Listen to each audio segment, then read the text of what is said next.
5 goals conceded now in 2 Premier League games. And Arsenal supporters, are you now confident you've turned the corner under Mikel Arteta? Is this a bigger test, though? Is this higher altitude against Liverpool at 5:30? We'll look ahead to that over the next 2 hours. So 53106, please get in touch. I'm very interested in people's thoughts on the national team and our progression after that draw against Portugal and win over Luxembourg. Lawro, you're watching Leicester and Chelsea. I think what's going to make Chelsea hard to beat in this title race is these routine wins that seem to be quite straightforward at the moment for the pensioners. Well, and the fact they've got 2 players for every position, John, as well.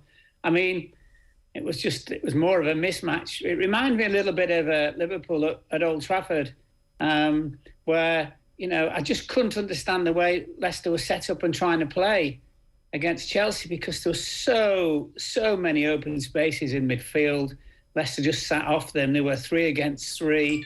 And, when you play against outstanding midfield players, they've just basically ran all over Leicester. It could have been anything. Could easily. I mean, there's 3 disallowed, as you know, and rightly so. But it could have been 6, 7, or 8, and they seem to completely lost the way at the moment. Leicester, I'm afraid, they've not won at home for a long time either now, have they? Yeah, they've only conceded. Well, they haven't conceded. They kept a clean sheet on the opening day, and that was the last time they kept a clean sheet. We knew what you meant, John. Yeah, I know. I'll get there. We'll get there before 5. Before we go off air, we might be able to be in some way fluent this afternoon. And on me. Rudiger, Conte, and Pulisic with the goals, Mark. And no Lukaku. That's the thing, because they need Lukaku's goals. They need 20 goals a season to win it. But it seems that they're doing that at the moment without him. Yeah, they certainly are. Sorry, to switch my phone off. And it looks simple, but I mean, look, the passing, the movement, Thiago, when he's sat in between 2, marking central defenders, just brings the ball down, touches easy, sees things as well. Everybody's working extremely hard. I think that was a key as well, was that they work Chelsea as hard without the ball as they do with the ball. I mean, you even saw the manager Tuchel berating the goalkeeper because he was taking his time taking a goal kick towards the end of the match and got a yellow card, and he was going nuts at him. So they very much at the moment look like the team to beat. The only thing would be, of course, that when City went to Stamford Bridge the other week, they completely played Chelsea off the pitch as well, and Chelsea looked like they didn't really have much to offer. So that's the only kind of little spring of light that I could possibly see at the moment in terms of somebody else beating them. Shane, what do you think about Chelsea? Their midfield looks absolutely imperious, doesn't it? Yeah, absolutely bang on, John. That would probably be the first thing that I would point to, is that I find it hard to see how anybody could make an argument that on current form, the way they're going at the moment, that Kanté and Jorginho isn't the best centre midfield partnership in world football. They're fantastic. They're absolutely fantastic, and they're perfectly balanced as well, aren't they? They complement each other's attributes. Kanté with the all-action style, and Jorginho, who just looks to be playing at a different pace to everybody else on the pitch. And they were brilliant again today. They were really, really good. The back line, as Lawro has said, you could really have had a cigar in the mouth for Thiago Silva. It was that kind of a game for him, with the 2 boys either side of him then pounding forward anytime it opened up. I mean, Chalobah stepped forward absolutely brilliantly for the 3rd goal, just galloped into space and ate the space up there. He really, really did. They look excellent. A big question mark. I think, again, all right, the nail on the head there. Big question mark over the way Leicester set up. Very surprising. I didn't hear any post-match with Brendan Rodgers, but I'm sure he probably wasn't asked the question anyway. But I'd like to know the thinking behind why he chose to set up the way he did. I mean, whatever hope they would have of getting away with 2 in the middle of the field if one of your 2 was Tielemans, as soon as Tielemans was ruled out. To be honest with you, when I saw the starting 11s, when the starting 11s came through, when you've got no Tielemans and a 2-man midfield in there without him, there really, really was only one way you could see this game going, and that's exactly how it panned out, It was Ndidi and Samari then that he played. Yeah, which, look, it just seemed a strange one to me. Basically, he made a double change at half-time, and if you would ask me to scribble out the starting 11 for Leicester before the game started, I would have brought out the team that took to the field at the start of the second half. It's a bit of a head-scratcher as to how that wasn't the team that took to the field for the first half.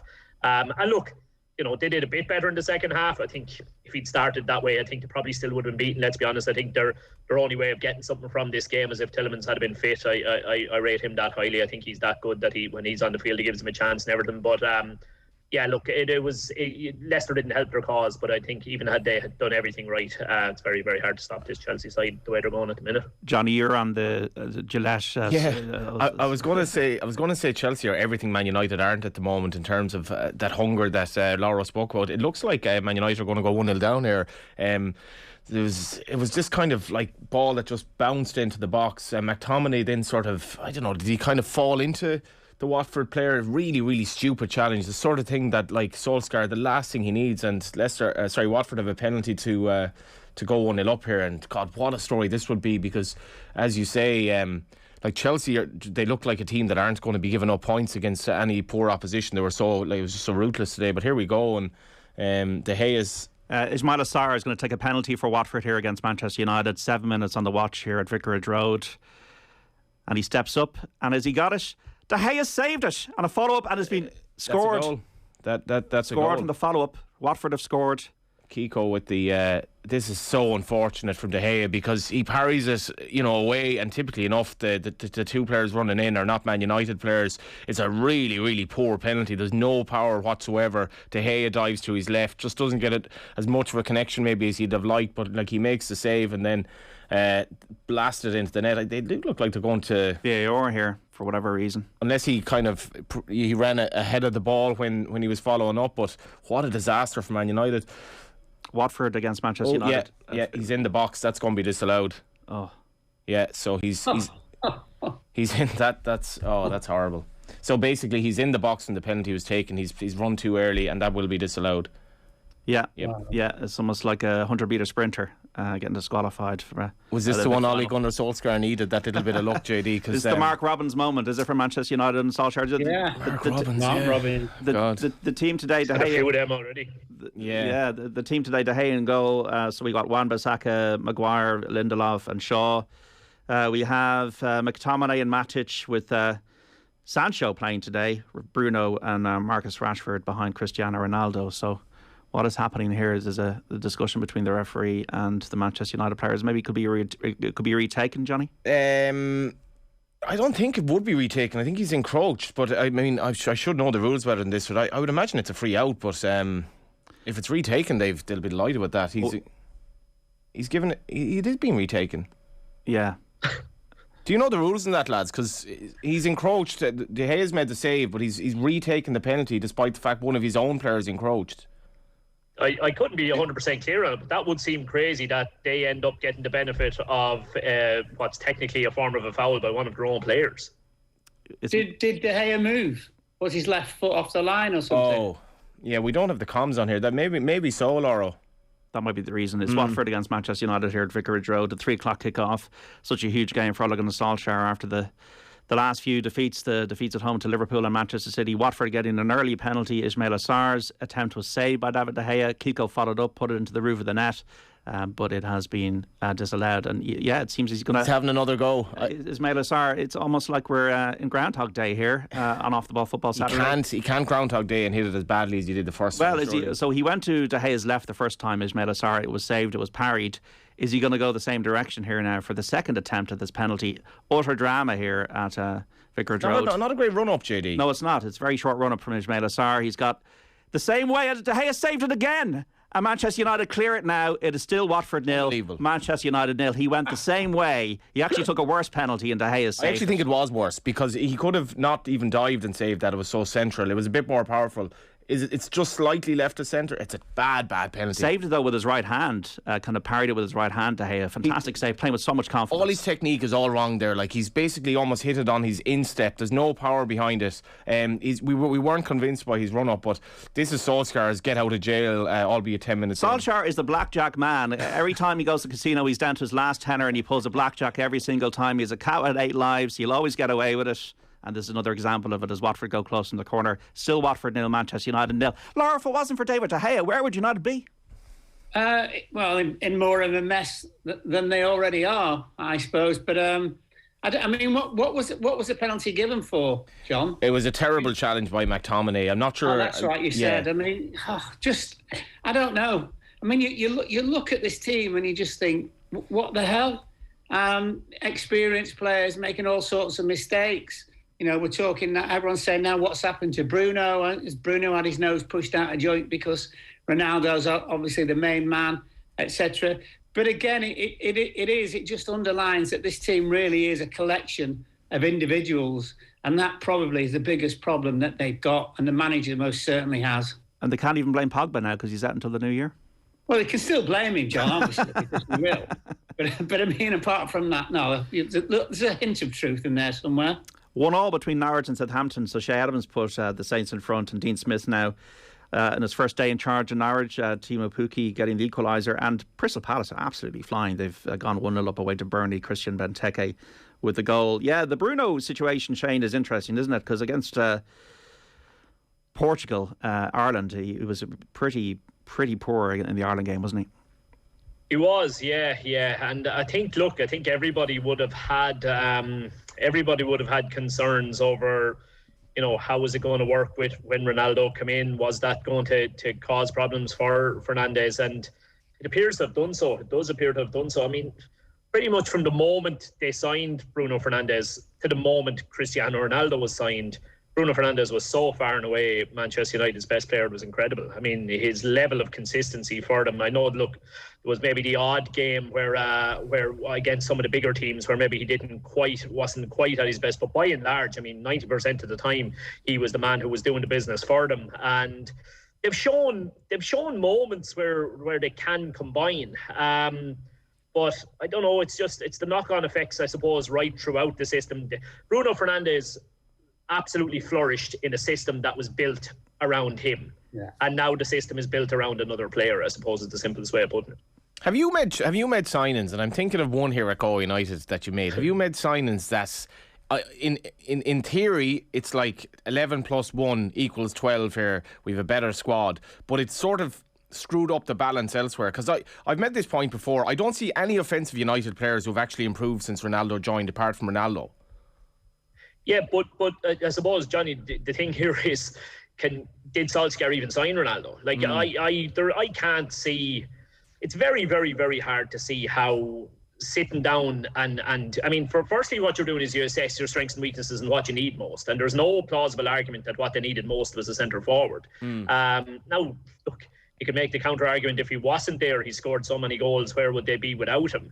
But yeah, like, ideally, like, Chelsea have done it brilliantly over the last few years, haven't they? You identify what you need, you identify the skill set that's required for that position, and I suppose the personality type and the mindset and then you go out and try and get someone who ticks as many boxes as possible. I mean, that process just didn't quite simply happen with Ronaldo. It was a completely and utterly different process that was behind the deciding of Ronaldo signing. So, some sports news, folks. Rugby results: Italy 17, Uruguay 10, and Scotland 29, Japan 20. And also, Lewis Hamilton has taken pole now in qualifying for the Qatar Grand Prix, close title race. Max Verstappen second, and Hamilton's Mercedes teammate Valtteri Bottas in third. Rory McIlroy leading after 54 holes of the DP World Tour Championship on 14 under par by a shot from Sam Horsfield, with Shane Lowry 3 shots back. And there have been goals at St James's Park. 1-1 now between Newcastle and Brentford. So Jamal Lascelles put Newcastle in front, but Ivan Toney has equalised for Brentford. Burnley 0, Crystal Palace 1, Aston Villa 0, Brighton 0. It is Norwich 1, Southampton 1, and Watford 0, Manchester United 0, with a penalty retaken and David De Gea saving both times. Wolves 0, West Ham 0. Liverpool and Arsenal kick off at 5:30. I just don't know where United go. I get the feeling from United, Mark Lawrenson, that they're not going to pull the trigger at all, the owners.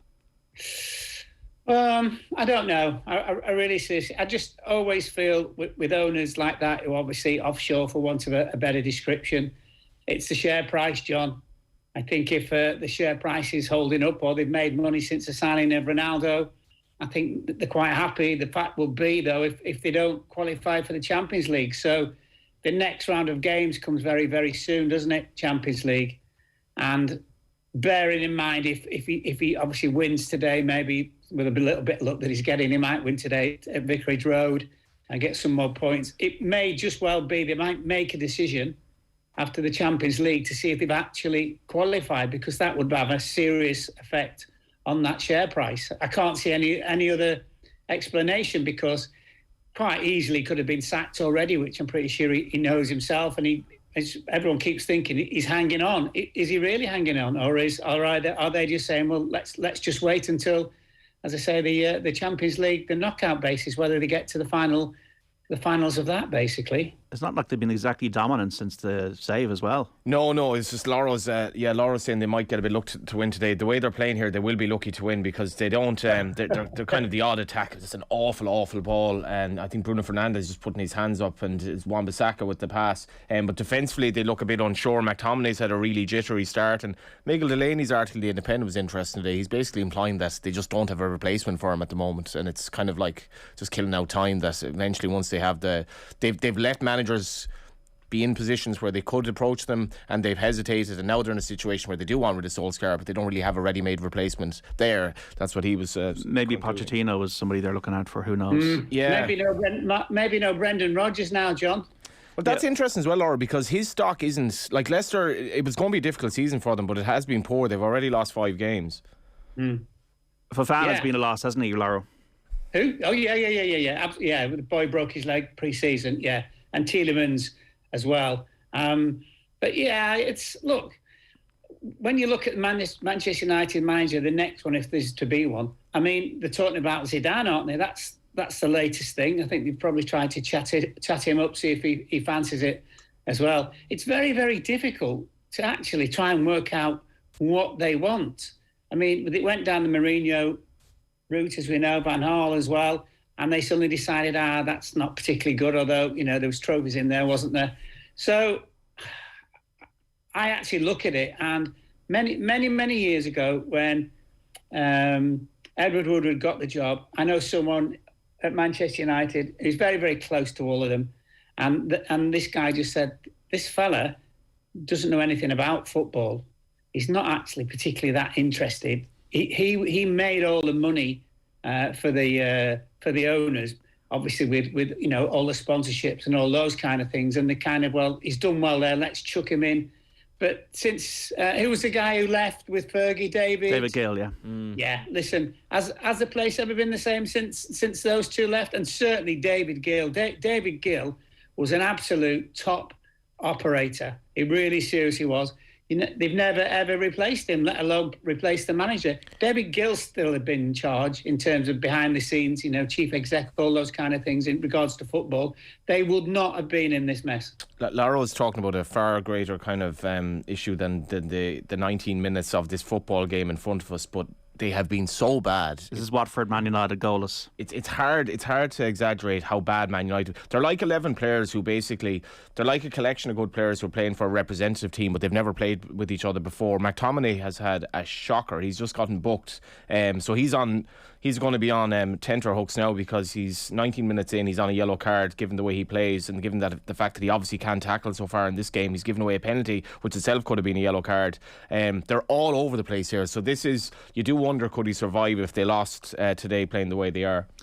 Burnley have equalised against Crystal Palace subject to VAR. Ben Mee has scored in the 20th minute there. Coaching at Man United, Shane Keegan, you're a coach. When you're looking at Man United's coaching, are you scratching your head? You must be. Yeah, you have to be. Unfortunately, Jelly, like, there's what is their DNA at the moment? Like, what, you can kind of give a rough description of what Chelsea will try to do on any given week, what Liverpool will try to do on any given week. City, obviously, probably even more so above all. How do you describe Manchester United's style of play? I don't think there is a description. It's what you get from week to week. And there's no sense of group think, is probably the best way to put it. I mean, the lads have already said it very much does seem a team of players kind of operating as individuals, and when it comes off, it's great. Occasionally, from an attacking point of view, I suppose they have. I mean, they got one a couple of weeks ago that was a great team build up with a couple of one-touch movements. But there's no sense of something building from week to week. Absolutely no sense of something building from week to week and progressing in the right direction in the way that we've seen with City and Liverpool over the last few years, and the way we're now seeing with Chelsea. It's just all over the place, and obviously with an Irishman involved in the coaching setup, that's, it's disappointing. You would have loved to have seen seen him really kind of get his teeth into it and put his print all over it. Who takes the majority? I'd love to see what the breakdown of a weekly training session is at Manchester United? Who is taking the majority of the on-field stuff? How involved is Mike Phelan? How involved is Solskjær? But look, it's very, very hard to figure out what exactly they're trying to focus on or what direction they're trying to move it in. Is Cavani in the team? No, he's out. He's injured at the moment. I'm just interested because when they went to Tottenham that day with him and Ronaldo and Ronaldo up front, they looked really, really good, didn't they? I know Tottenham were off the ball, excuse the pun, but they looked really, really good, Man United. Good pun, Lawro. Good stuff. Thanks. Yeah, 5-3-106 this year. No, Ronaldo and United are already gone from the Champions League. That is a fair point from Brian. And Pat was in touch to say Ole has got more lives than the cat. As a Liverpool fan, I hope he stays in charge for a long time to come. Great game today in England. Rotherham v Cambridge. Chidozie Ogbene v Wes Hoolahan. Two of the favourite sons of Irish football, certainly at the moment. I just see Kenny's kids tweeting there. So Chidozie Ogbene coming up against Wes Hoolahan today down in the lower division. Goalless at the moment. Wes Hoolahan must be 60 now, isn't he? Yeah, and still turn it on, Lawro. Yeah, I know. When you never had pace, Lawro, you can't use it, or you can't lose it. You know. That's true. Aston Villa 0, Brighton 0, Burnley 1, Crystal Palace 1, Newcastle 1, Brentford 1, Norwich 1, Southampton 1, Watford 0, Man United 0, Wolves 0, West Ham 0. Stevie G, is he destined for the top, Lawro, at Villa? Oh, define top to me. I think they'll stay up. That's the first thing. Just looking at the teams around them. And some of their signings pre-season haven't really hit it off. I think that will happen. And you know this supposed story that Stevens' contract and Klopp's contract terminate on the same day, which is an absolute load of rubbish. True or not true.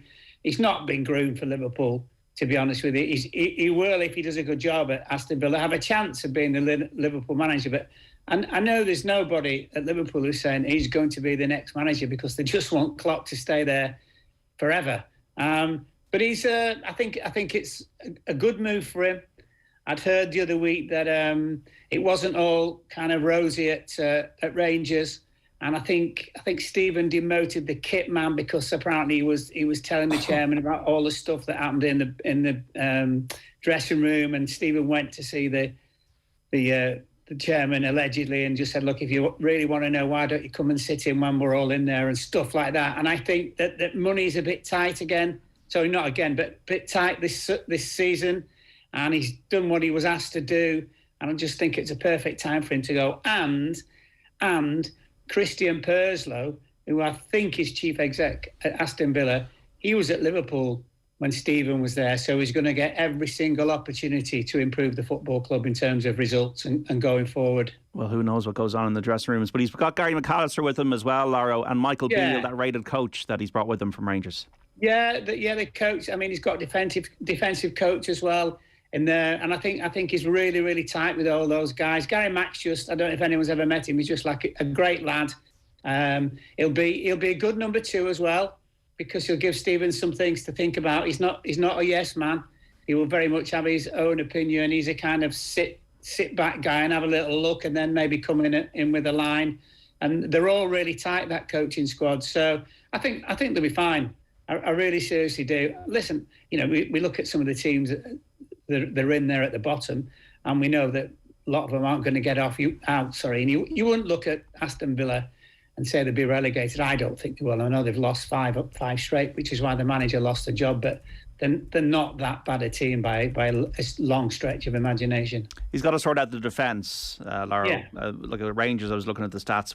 He only let in 10, and they went unbeaten last season. At Villa, they've conceded 13 in their last 5 games. Yeah, but to be fair, the standard of opposition in Scotland is pathetic, isn't it? It is, though. So he's defensively, then his team at Rangers is never really going to be stretched. And by the way, they spend more time in the opposition half anyway, which is the best ever way you can think of defending, because only your own goal. But yeah, it's something that he will work on, Tyrone Mings and those guys. And I look at him and he looks like he's got decent players in those positions. It might just be the shape of the team, but I think he'll be absolutely fine. I wouldn't mind betting he'd be up round about 10, 11, 12 by the time the season's end. And of course, don't forget, because he's a new baby manager there, he'll be allowed money to spend in the January transfer window, I would have thought, and do some deals. 53106. Why would Gerrard be in the running for Liverpool? When Liverpool look for another manager, they'll make a list of the top 5 managers in the world and pick one of them. Emotions will not come into it, says one of our texters. And what will Gerrard have to achieve at Villa to justify getting the Liverpool job after Klopp, says Dan? That's a really good question. That's the best question of the lot.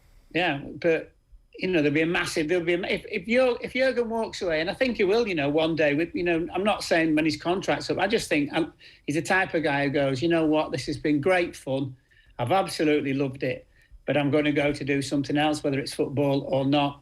So what does he need to do? Well, he needs to get Aston Villa in the top 10 if he really seriously thinks he's going to go and take over from Liverpool, because I think this fella's one of the best 3-5 managers in the world, Jurgen Klopp. And if he did walk away, and you imagine a number of people that'd be knocking on his door to take him as a manager. When they look across at what's happened at United, JD, and what happens when you appoint somebody based on sentiment and club loyalties, I mean that'll warn them off that very, very quickly. So it will. I'm not saying it couldn't happen. I think Laura said top 10 there. I mean, let's be honest. If for Steven Gerrard to move for Steven Gerrard's next gig to be the Liverpool gig, well then, over the course of the next 18 months, he needs to be making Aston Villa Champions League contenders. I mean, that's the only way to accelerate himself into the kind of echelons that Liverpool should even be considering him. And that would be a pretty amazing job. If he could do something like that, well then maybe the talk becomes real. But exactly as your comments have come in saying there, Liverpool will, if and when Klopp goes, will move for one of the very best managers in the world. And at the moment, I mean, Steven Gerrard is doing well and he may continue to go well, but if you wrote out your top 20 managers in the world, he wouldn't be on that list at the moment. Like, would he? Not a hope. Just an aside from it, because you pointed on it, and it is something again that I'd just be looking at is Can I just stop you there? Can I just stop you there, Shane? Because we got a goal at Vicarage Road. Johnny Ward, you're watching this. Yeah, it's King with the goal. Again, what can you say, JD? This is just... They're just all over the place. It's a simple ball to the back post. Wan-Bissaka sort of heads it up in the air, like a really poor defensive header. The ball's crossed, King edge of the box, and kind of De Gea half falls over it as it's Dennis with the cross. King just connects. He doesn't connect particularly well. De Gea tries to save it with his flailing standing leg. It's just calamity stuff the first half an hour here. I don't know how he would survive this if this doesn't improve. I really don't. Shane, we rudely interrupted you there, but we got to bring you the breaking news that Watford lead Man United by 0-0 in the Premier League. Absolutely. No, it's just you made the point on Michael Beale. The FAI's National Coaching Convention there about 2 years back, I'd say maybe 2019, maybe 2018. He was one of the guest coaches across at that. Now, look, it's a bit of a false environment. You can only learn so much from these kind of events. But he did come across as a very, very impressive guy, both in terms of what he was doing on the pitch and his communication. And he's certainly got a very, very strong reputation. So it'll be interesting to see in terms of their style of play, how that is developed over the next few weeks. He's banned ketchup, Lawro, Steven Gerrard, and we have this trend with Antonio Conte banning fizzy drinks and sauces from the training ground at Spurs. I couldn't believe when I read that Mourinho was believed to have left it to the players to kind of sort out their fitness, and that was a strange thing to read. To sort out the fitness or the diet, or both? It was more of a laissez-faire. I think it was around fitness with Mourinho. Well, Ronaldo sorted out the diet at Man United, has he not? Yeah, by leading from example with... and Stevens banned tomato ketchup. Well, it's the right colour to actually have kept it on, isn't it? So, I don't know. I mean, everybody now knows professional football, you're responsible for what you put into your body. And, hey, look, all I ever think about this, John, all the time? I just think, I wish when I was playing, somebody would have told me what to eat and what not to eat, because that would have been fab. What sort of player could you have been, Lawro? A European Cup winner, 5-time league winner, maybe? Yeah, possibly. But it's probably what drinks we shouldn't have drunk, and on what particular days and nights we shouldn't have been drinking them, I think. How many times would the squad have drank alcohol a week? Good question, John Duggan, that is. Without a midweek game? Yeah. Well, we didn't. in fairness to us, and we were when we won the European Cup, we were also probably the best drinkers in Europe. I think we'd have won that easy. We didn't. So Saturday game, we wouldn't drink after Wednesday, but quite often we'd go to stuff on Wednesday and have lots. But then you'd say that the boot room staff, they knew, so your training was adjusted to it. But I think, in all honesty, probably lots of other teams were the same. I know when Everton had that really good team as well over the 80s, that those boys loved to go out and have a beer, and we were all the same. So we were just a little bit unfortunate at Liverpool when Dog Balls got the job. When Kenny got the job, and of course, there's probably 5 or 6 of them who live really, really close. You could not go anywhere because he had his spies everywhere, and he'd say to you on like a Thursday morning, "You go out for dinner last night?" And it's like, "Oh, for Christ's sake, yeah, just me and the missus and the kids and stuff like that." And he went, "All right, okay," and walked away. It was a bugger for all that. What did you put in your body food-wise? What was the daily diet, Mark, as a footballer in the 80s then? I would be a big pasta person, John, which I think was supposedly was really, really good. I ran a half marathon a few years ago, and they said I'd have loads and loads of pasta before I go running, so I just presumed I was doing the right thing. But have I told you this, the Craig Johnson story? No. Forgive me if I haven't. So pre-match meals, sort of, for a 3 o'clock kickoff, afternoon kickoff, we'd have beans on toast, eggs on toast, or you can have a bit of chicken and stuff like that. No potatoes or anything like that. And Craig one day turned up at the hotel in Liverpool for the game at home, and he had a Tupperware bowl thing. And he opened it, and it had rice and peas, and you can imagine, we absolutely slaughtered him. And then as the season went on, and you realise with 15 or 20 minutes left, it was the only one who could possibly make a sprint. We suddenly thought, "Whoa, maybe this is the way forward." So he was light years ahead of all of us. What's the environment like now, Shane, when you're managing teams in League of Ireland and coaching, and you're with Dundalk recently? And did you have to be on top of people all the time about that kind of stuff, or do they just know when they're going through all the stats that they'll be caught out anyway if they're going offside? No. Well, look, certainly I can say at Dundalk, look, it was absolutely exemplary. It really, really was. Certainly anything that they were eating on site now, I suppose, obviously they're not going to eat any junk on site, but again, it's all dependent on the culture and all dependent on kind of the 3 or 4 leaders of the pack within a dressing room, kind of similar to what Laura was saying there. If those 3, if you're 3 or 4 alpha males in your dressing room are lads who want to chance trying to get, if their attitude is how much can I get away with, or how much can I do wrong without getting caught, well then that will become the culture across the entire group. If those 3 or 4 are really, really into doing things right, really into and probably a lot of them now are kind of educational backgrounds even in it at times, which was certainly the case at Dundalk. They were massively into it. They would have taken a role even in terms of deciding who the food supplier would be, what the menus would be in terms of the food that was provided after the game, all of that kind of thing. To be fair to it, is absolutely top notch. I don't think it takes much police, and I think you might get the odd 1 or 2 who maybe are still chancing it a little bit, but by and large 90% of them just look after it themselves and do it to a really, really high standard now, John. Okay, we've got to take a break. Back with Shane Keegan, Johnny Ward and Mark Lawrenson here on Off the Ball Saturday shortly. Burnley have turned it around. They now lead Crystal Palace 2-1 after goals by Ben Mee and Chris Wood. That is 35 minutes in. We've Aston Villa 0, Brighton 0. Earlier on, Leicester 0, Chelsea 3. Chelsea extending their lead at the top. Watford 1, Manchester United 0. If you're just joining us, the latest score. Watford missed a penalty, and Josh King, though, did follow up with a goal for them. Wolves 0, West Ham 0. Norwich 1, Southampton 1. And it is Newcastle 1, Brentford 2 now, with Rico Henry putting Brentford in front. We're back after this. Off the Ball on News Talk.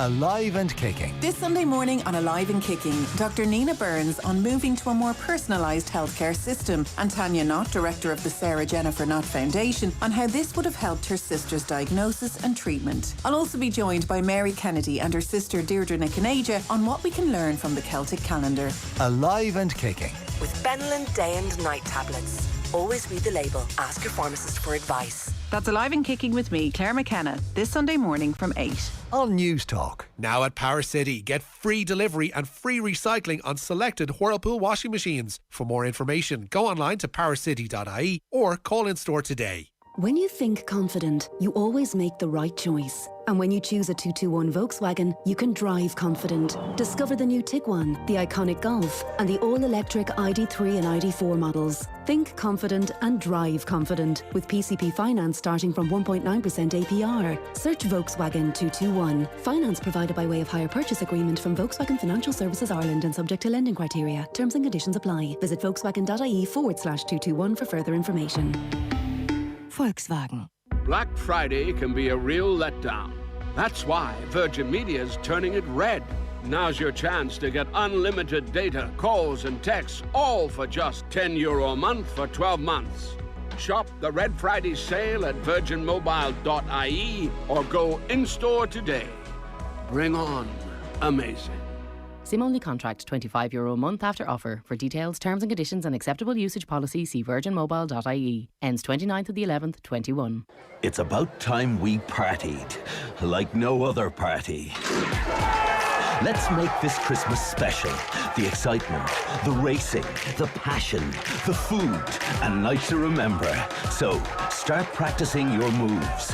Get ready, get set, go Greyhound Racing. It's back at Shelbourne Park Greyhound Stadium. Book your Christmas party at www.shelbourneparkgreyhoundstadium.ie. Gas Networks Ireland is changing Ireland's energy future. Thanks to natural gas, we already connect over 700,000 Irish homes and businesses to affordable and efficient energy. And now, with renewable gas, we're moving towards a cleaner energy future. Enjoy the reliability and convenience of gas.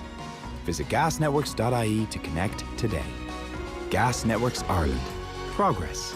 Naturally. Subject to availability, T's and C's apply. At Centra, we have everything you need with great offers, like Centra Fresh Irish Whole Chicken 1.9 kilo, only €5. And until Sunday, Cadbury Oreo Seasonal Tin 396 gram, half price now €3. And Heineken 20 bottle box, only €20. Centra. Live every day. Enjoy alcohol sensibly. This season, Live Score is the only place where you can watch every single UEFA Champions League game for free. That means more goals, more unforgettable drama, more end-to-end action. And whether you're watching on your phone or tablet or casting to your TV, the free Live Score app gives you even more ways to watch. Live Score, the new home of the UEFA Champions League. It's more than a score. Download now on the App Store or Google Play. Remember how good it felt as an older adult pre-COVID, going to your local leisure centre or gym, exercising or meeting up with friends. As we slowly return to normal, it's important for us older adults to make regular exercise a part of our routines again for the physical and mental health benefits it brings. Discover what your local leisure centre or gym has to offer and explore our older adult exercise project funded by Sport Ireland. Visit irelandactive.ie. Discover the joy of reconnecting again at Midlands Park Hotel, Portlaoise. Our conference venue offers 14 state-of-the-art meeting spaces which can comfortably cater up to 550 delegates. Meet in the middle at Midlands Park Hotel. We have something to suit everyone. Contact our sales team or visit midlandsparkhotel.com. Are you looking for an affordable alternative to a nursing home or private visiting care service? AL Home Care are the live-in care specialists that give your loved ones the independence they deserve. Contact us today at alhomecare.ie. That's alhomecare.ie. You're pretty smart, right? Clever, intelligent. You make smart choices. So what car are you sitting in right now? If it's a Skoda, well, you're one of the smartest drivers on the road, and if it's not, we can fix that with one smart decision. Choose a new Skoda from our range right now and get an excellent finance offer. You can even apply online. Drive smarter in a Skoda. Finance provided by way of hire purchase agreement from Volkswagen Financial Services Ireland and subject to lending criteria. Terms and conditions apply. Visit skoda.ie. Need IT hardware for staff at home or in the office? Stacked have been supplying technology products to Irish businesses for over 20 years. Visit shopit.stacked.ie for over 500,000 IT products. From laptops to mice and webcams to monitors, shopit.stacked.ie has it all. Visit us now at shopit.stacked.ie. Now at Power City, get free delivery and free recycling on selected Bosch washing machines. For more information, go online to powercity.ie or call in store today.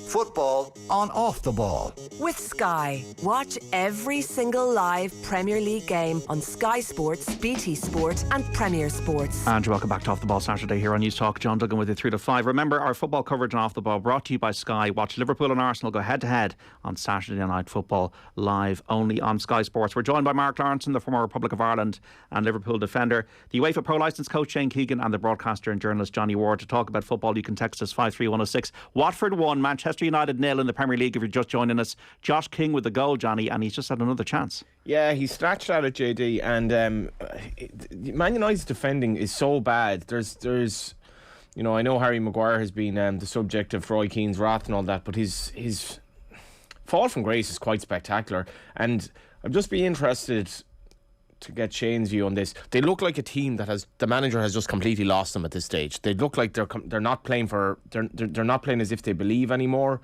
I don't know, Shane, do you see that yourself? To me it looks like there's no way out of this. Yeah, I suppose the thing with him over the last however long he's been there now is that every single time he's got really, really close to the cliff edge, they seem to pull off a result or two that takes him a few steps back from it. But I think it's fair to say that, you know, heading into this game, he was already at the cliff edge. I don't think this is the one that's going to bring him to it. So yeah, look. I obviously you're watching the game there. I'm not seeing it, but based on things, this is potentially a new low. I'm glancing down at social media here every couple of minutes. All right, and you can imagine the comments that are. I don't believe any of that social media stuff. It's the strange thing about Man United fans, though, that you know they've been. It's part of it is nostalgia. Been forgiving. They've been so forgiving. You know, if it were a manager who they'd never heard of before who got the job, or obviously had no connection with the club, I mean, there would be howls of derision long before now. But, you know, some of it is nostalgia. They also reflect that he's just a nice guy. But at this stage, and you know, Lawro's right to point out like the importance of the bottom line at Man United. They scored again. Watford 2-0 now against Man United. They make the top four the way they're playing. Watford 2, Manchester United 0, and that is a cracking goal.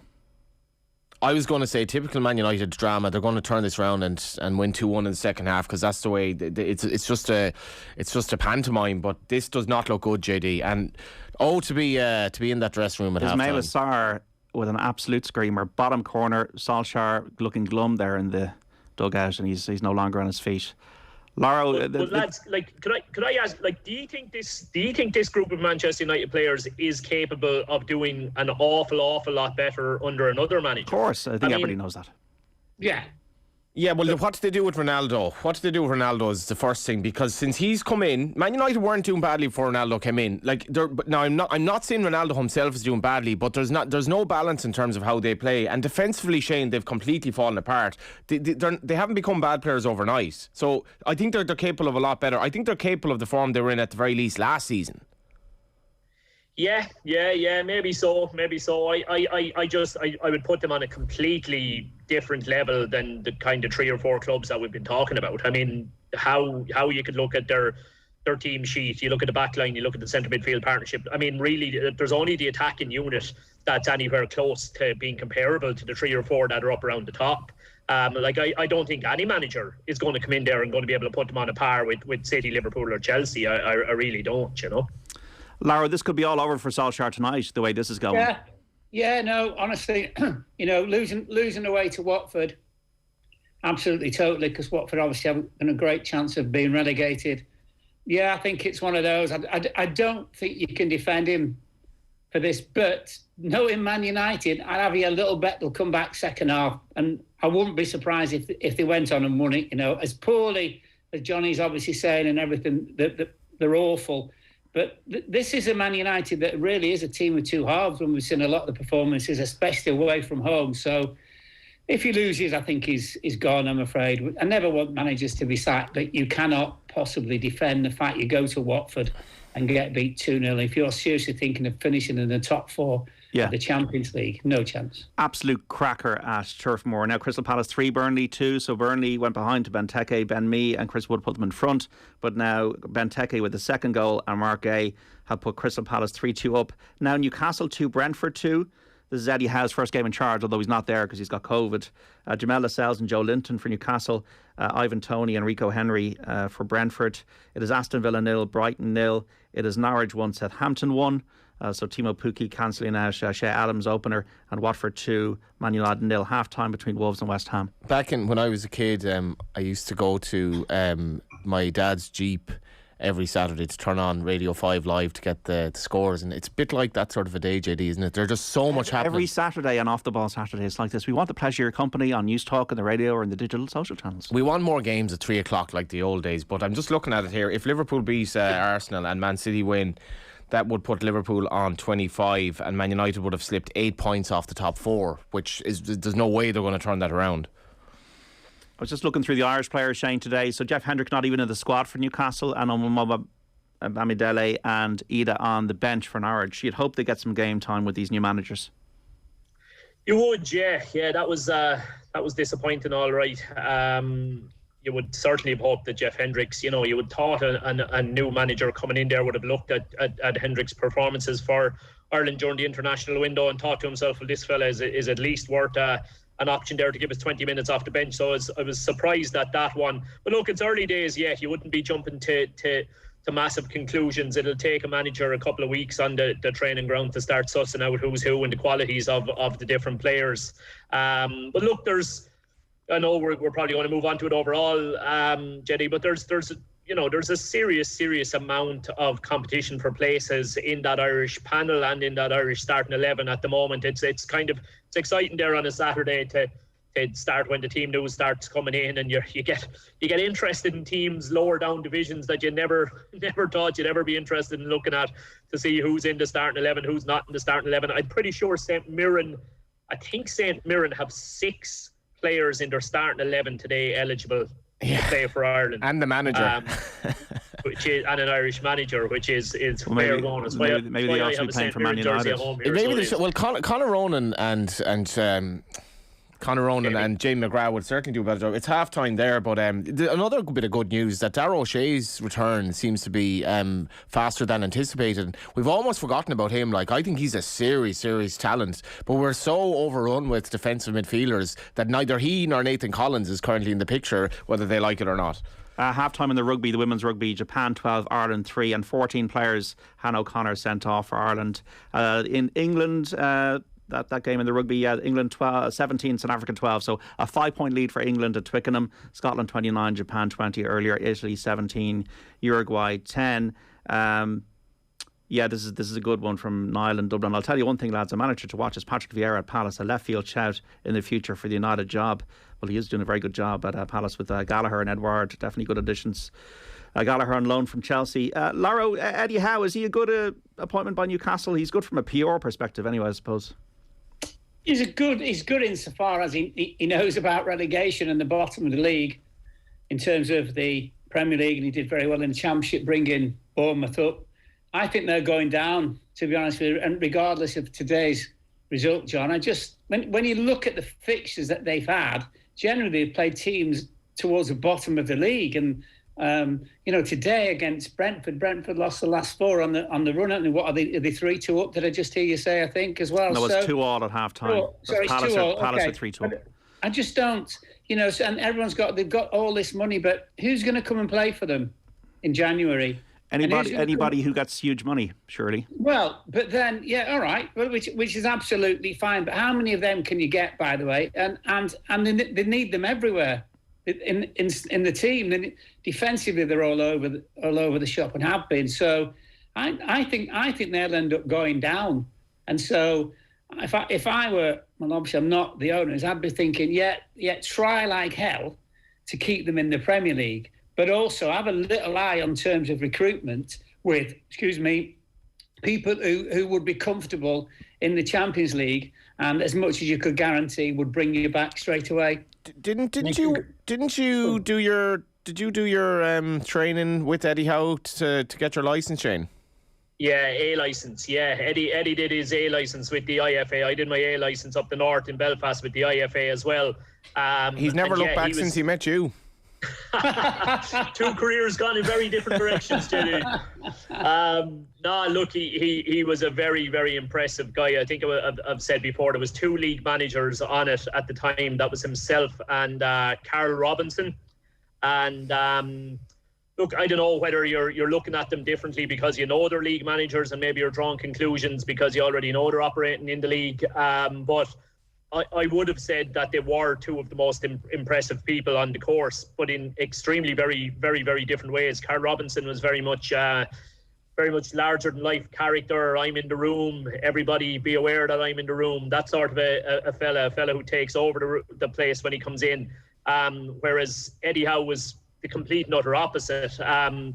Anytime he spoke, kind of, the whole room had to go deathly silent to be able to hear him.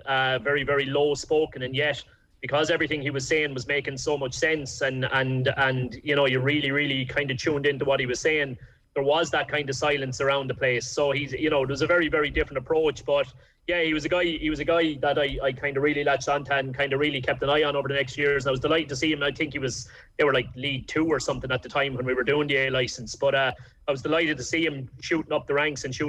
And I was kind of telling everybody, keep an eye on this fella coming in. I thought he would end up managing in the Premier League. I just didn't think that it would be with Bournemouth. I didn't think he'd be able to take them all the way there. I thought he'd make a name for himself and end up jumping up along different levels. And I don't know. I would like to think that he could do a very, very good job there. Look, it's about. Do you want anyone to do a good job in Newcastle? Yeah. Look, I know what you mean. I suppose I'm just looking at the individual rather than looking at the club.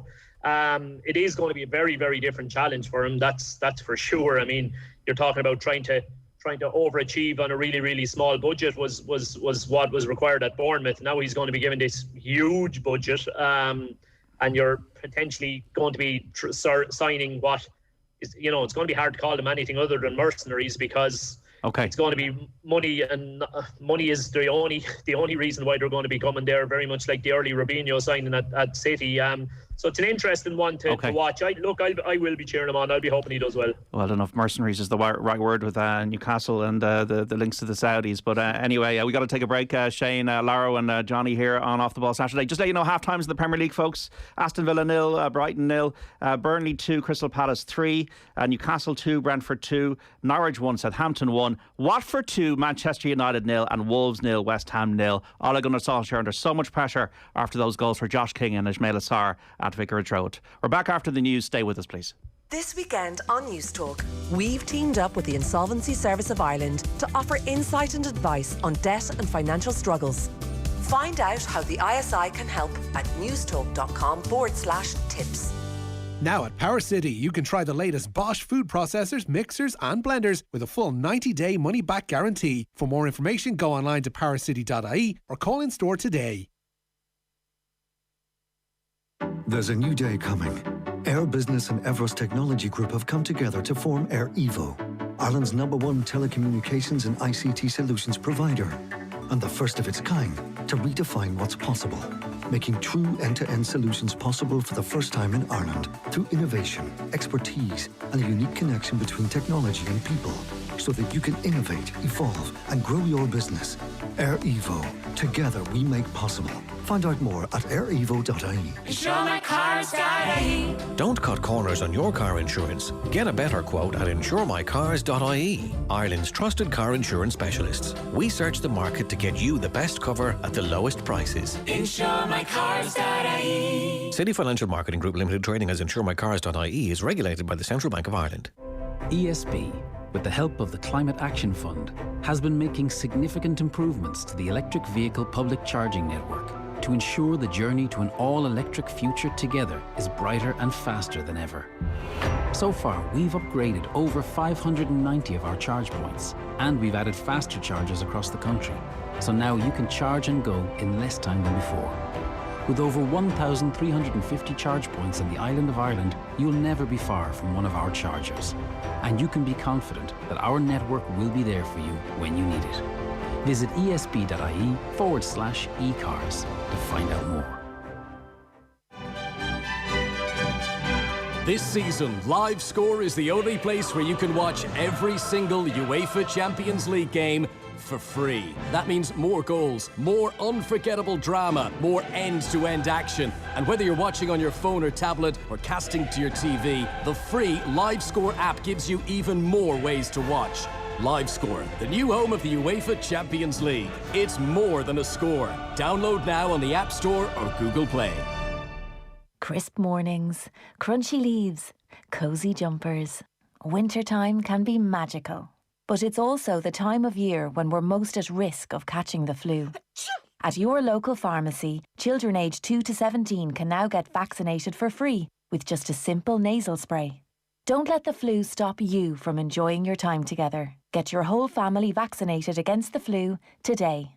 Your local community pharmacy, always here for you. Brought to you by the Irish Pharmacy Union. Looking for new ways to reward your staff and customers this Christmas? Then surprise them with a Lidl corporate gift card. Use on everyday essentials, middle aisle specials and treats from our Christmas deluxe range. Plus, if you spend over €1,000 before October 30th, you'll get a discount on your cards. Contact our corporate gift team at lidl.ie/corporate gift cards. The Christmas countdown has begun. We're wrapping presents, ordering turkeys and planning the perfect way to travel this Christmas. With Stena Line, sail safely and in style with all the luggage you need and the prezzies piled high. Whether it's catching up with friends or a family reunion, get away to Britain from only €119 one way for a car and driver. Or upgrade to Flexi for only €18 more, so if plans change, your ticket can too. Don't miss the moments that make Christmas. Book now at stenaline.ie. Cool, calm and considered.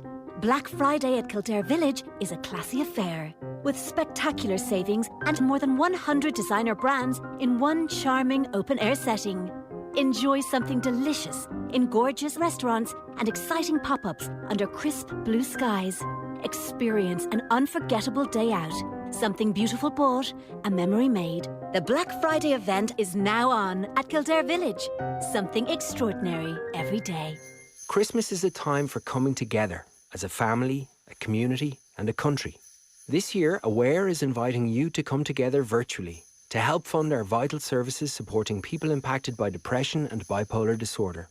From December 10th to 12th, show your support by walking or running your way in the Aware Christmas 5K. You can join in wherever you are in the country, from Dingle to Donegal. Please sign up today at aware.ie and help make a real difference this Christmas. Proudly supported by Cadbury. There are those who fear change, those who welcome change, and those who drive change. At Nissan, we've always believed in driving change. Now, the all-new Nissan Qashqai is here. With the style and tech you want and the power you need, it's the future-proof family car. So, are you ready for change? The all-new Nissan Qashqai, electrified with mild hybrid power. Book a test drive today at nissan.ie. Nissan.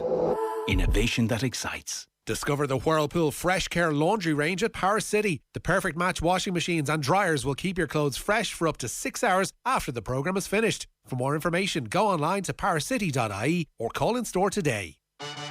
News Talk already gives you your daily fix of news and entertainment. But wouldn't you like a little bit more? More? News Talk Extra is everything you might have missed. Plus, expert tips, podcasts and competitions. All straight to your inbox. Subscribe now at newstalk.com/extra. On 106 to 108 FM. On the News Talk app, powered by Go Loud and smart speakers.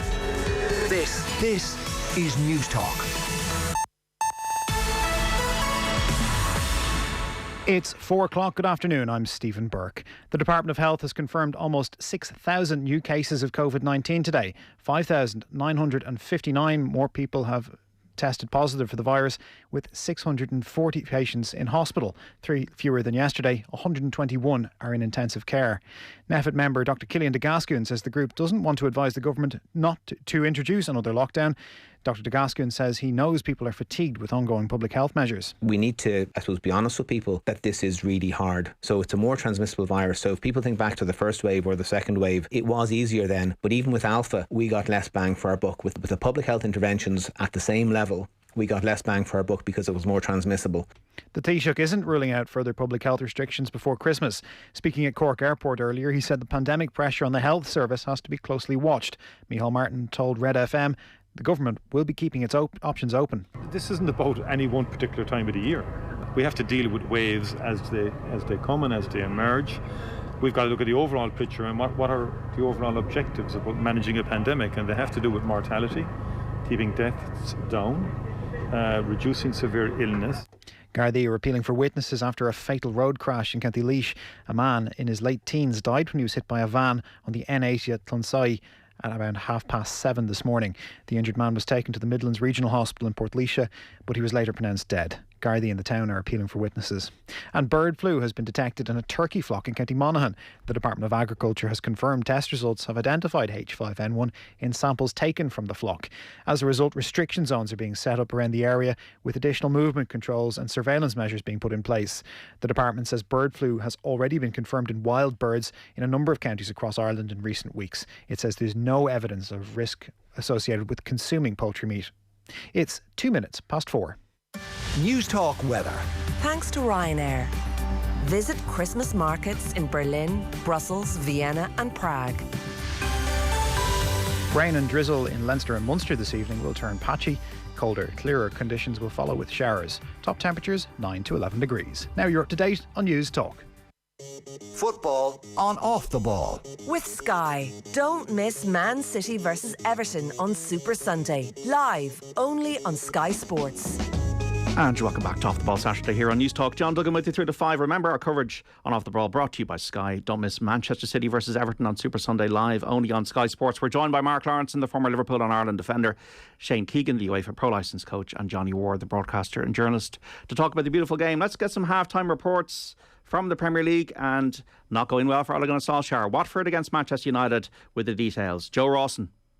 Watford 2, Manchester United 0. It's been first half that Manchester United have been dire, dreadful, awful in, and Watford deserved their 2-goal lead. In fact, it could have been 3 because before they took the lead, they had a penalty. Ismaila Assar took it. It was saved by David De Gea. Kiko Femenia put in the rebound. VAR spotted encroachment in the penalty area, so we had a retake. Sarr found his second penalty saved by David De Gea once again. But Watford did make the breakthrough on 28 minutes. Josh King firing in after a low cross was put into the penalty area. De Gea may have done better, but it went through the United goalkeeper. And then just before the half-time whistle, Ismaila Assar making up for that penalty miss with a beautiful finish as he picks up the ball inside the penalty area, drilling it into the bottom right-hand corner beyond the dive of De Gea. United have had one opportunity, a header from Rashford that forced a good save from Ben Foster, but Ole Gunnar Solskjær's face on the touchline when United went 2 goals behind was a picture. Glum, glum, glum. Half-time, Watford 2, Manchester United 0. Manchester United fans out there in the country listening in, 53106, get in touch. What now? Like, this has to be the end. Gary O'Hanlon's not happy. He's on Twitter, isn't he? Gary O'Hanlon, who was on the restaurant, he's a well-known chef. He has tweeted, "My God, John Duggan Sport and Johnny Ward tearing United asunder and off the ball right now. I can't take it anymore. I'm away to the pool with the kids. It's all over for Ole. Liverpool cruise to a 5-0 win versus this lot. Give me strength." Now, if this story has any kind of follow on from the way things go, Gary, go to the pool with the kids, come back, and Man United would have won 3-2. Well, Gary, we don't want to lose any listeners, so we do have a podcast that we bring out every week. So we hope and we encourage you to tune into that, because the podcast is absolutely flying, and we want to thank everybody who listens into it every week for Off the Ball Saturday. Let's get a half time from Burnley and Crystal Palace, where there have been 5 goals at Turf Moor. Adam Jury. Burnley 2, Crystal Palace 3. Two contrasting styles of play have clashed, creating a game full of twists and turns that Palace are just edging. The Eagles took the lead 8 minutes in through Benteke. Just 11 minutes later, a Mee header levelled the score. Burnley took the lead in the 27th minute with a Wood header. That only lasted for 11 minutes as Benteke grabbed his second of the afternoon to equalise. And then in the 41st minute, Gueye gave Palace the lead. What a first half of football. At Turf Moor, it's Burnley 2, Crystal Palace 3. And a goal fest as well as St James's Park between Newcastle and Brentford, and Stephen Goldsmith. Brentford 2, a topsy-turvy half of football. Newcastle drew first blood when Lascelles headed home from a corner, but that lead lasted seconds. Tony racing clear and finishing into the bottom corner. The visitors took charge after that. A deep cross from the right found Rico Henry at the back post to score and put them in front. Newcastle were on the ropes at that point, but Joe Linton powered them level with his left foot. And then the visitors were lucky to hold on to half-time, where it's Newcastle 2, Brentford 2. Half-time as well at Molineux between Wolves and West Ham, and a report here from Josh Smith. The break, West Ham have had the ball in the net, but the whistle had gone nice and early. It was a corner in that was headed in by Zuma. Antonio was judged to have clattered the goalkeeper, so that was not given. It was a half of two halves, in truth. Wolves were slow going into the game, but the last 20 minutes or so were all Wolverhampton Wanderers, and they had a whole host of chances in that time as well.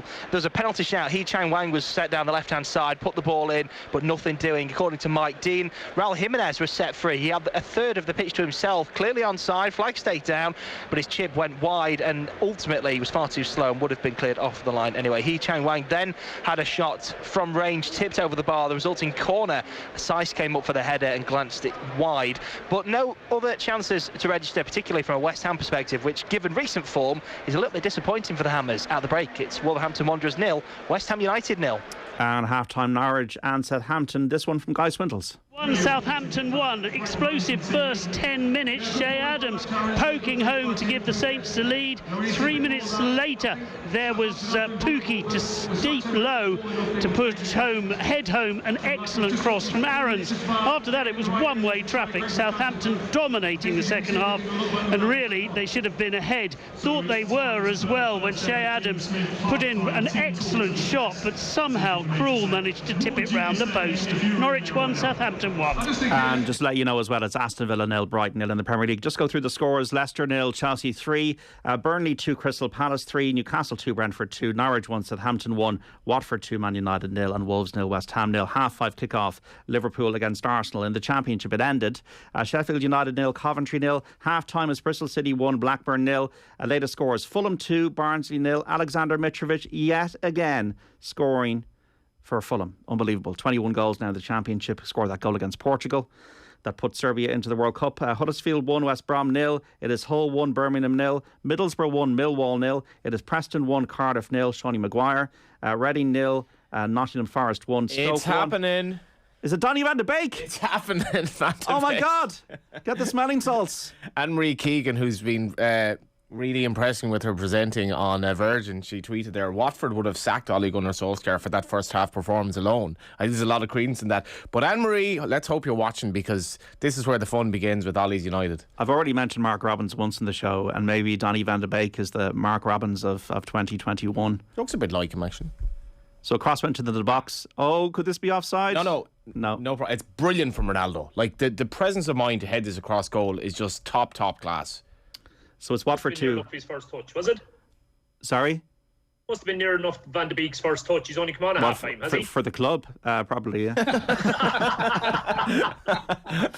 He's going to get a hat-trick, JD, now. Just to let you know, Preston and Cardiff have just equalised. Preston 1, Cardiff 1, Reading 0, Nottingham Forest 1, Stoke 1, Peterborough 0, sorry Lawro, and Swansea 1, Blackpool 0. These are the scores in the Championship. And also in Scotland, Dundee United 0, Aberdeen 0. It is Motherwell 1, Hearts 0, and St Mirren 0, Livingston 0. So Manchester United to pull one back. Watford 2, Manchester United 1. Has this gone to VAR now, is it? No, it hasn't. Good, yeah. Donny van de Beek. The renaissance has begun in the second half of Vicarage Road. That is sensational from Ronaldo. So many players would just go for the header there, and he's made an entirely selfless decision to head the ball brilliantly across goal for Van de Beek. And this is going to be fun, JD, regardless of what happens. Adam Touch, surely he's got to be sacked. I'm a United fan. I think Ole's a legend, but this is not good enough. Now, this was before Donny van de Beek began the revival at Vicarage Road. For someone not on Twitter, Johnny Ward seems to talk about Twitter an awful lot. So I don't know if you want to say anything about that. Well, I'm on Twitter, as in, but I don't have like a personal account. Oh, okay. Yeah. So which is your right, by the way.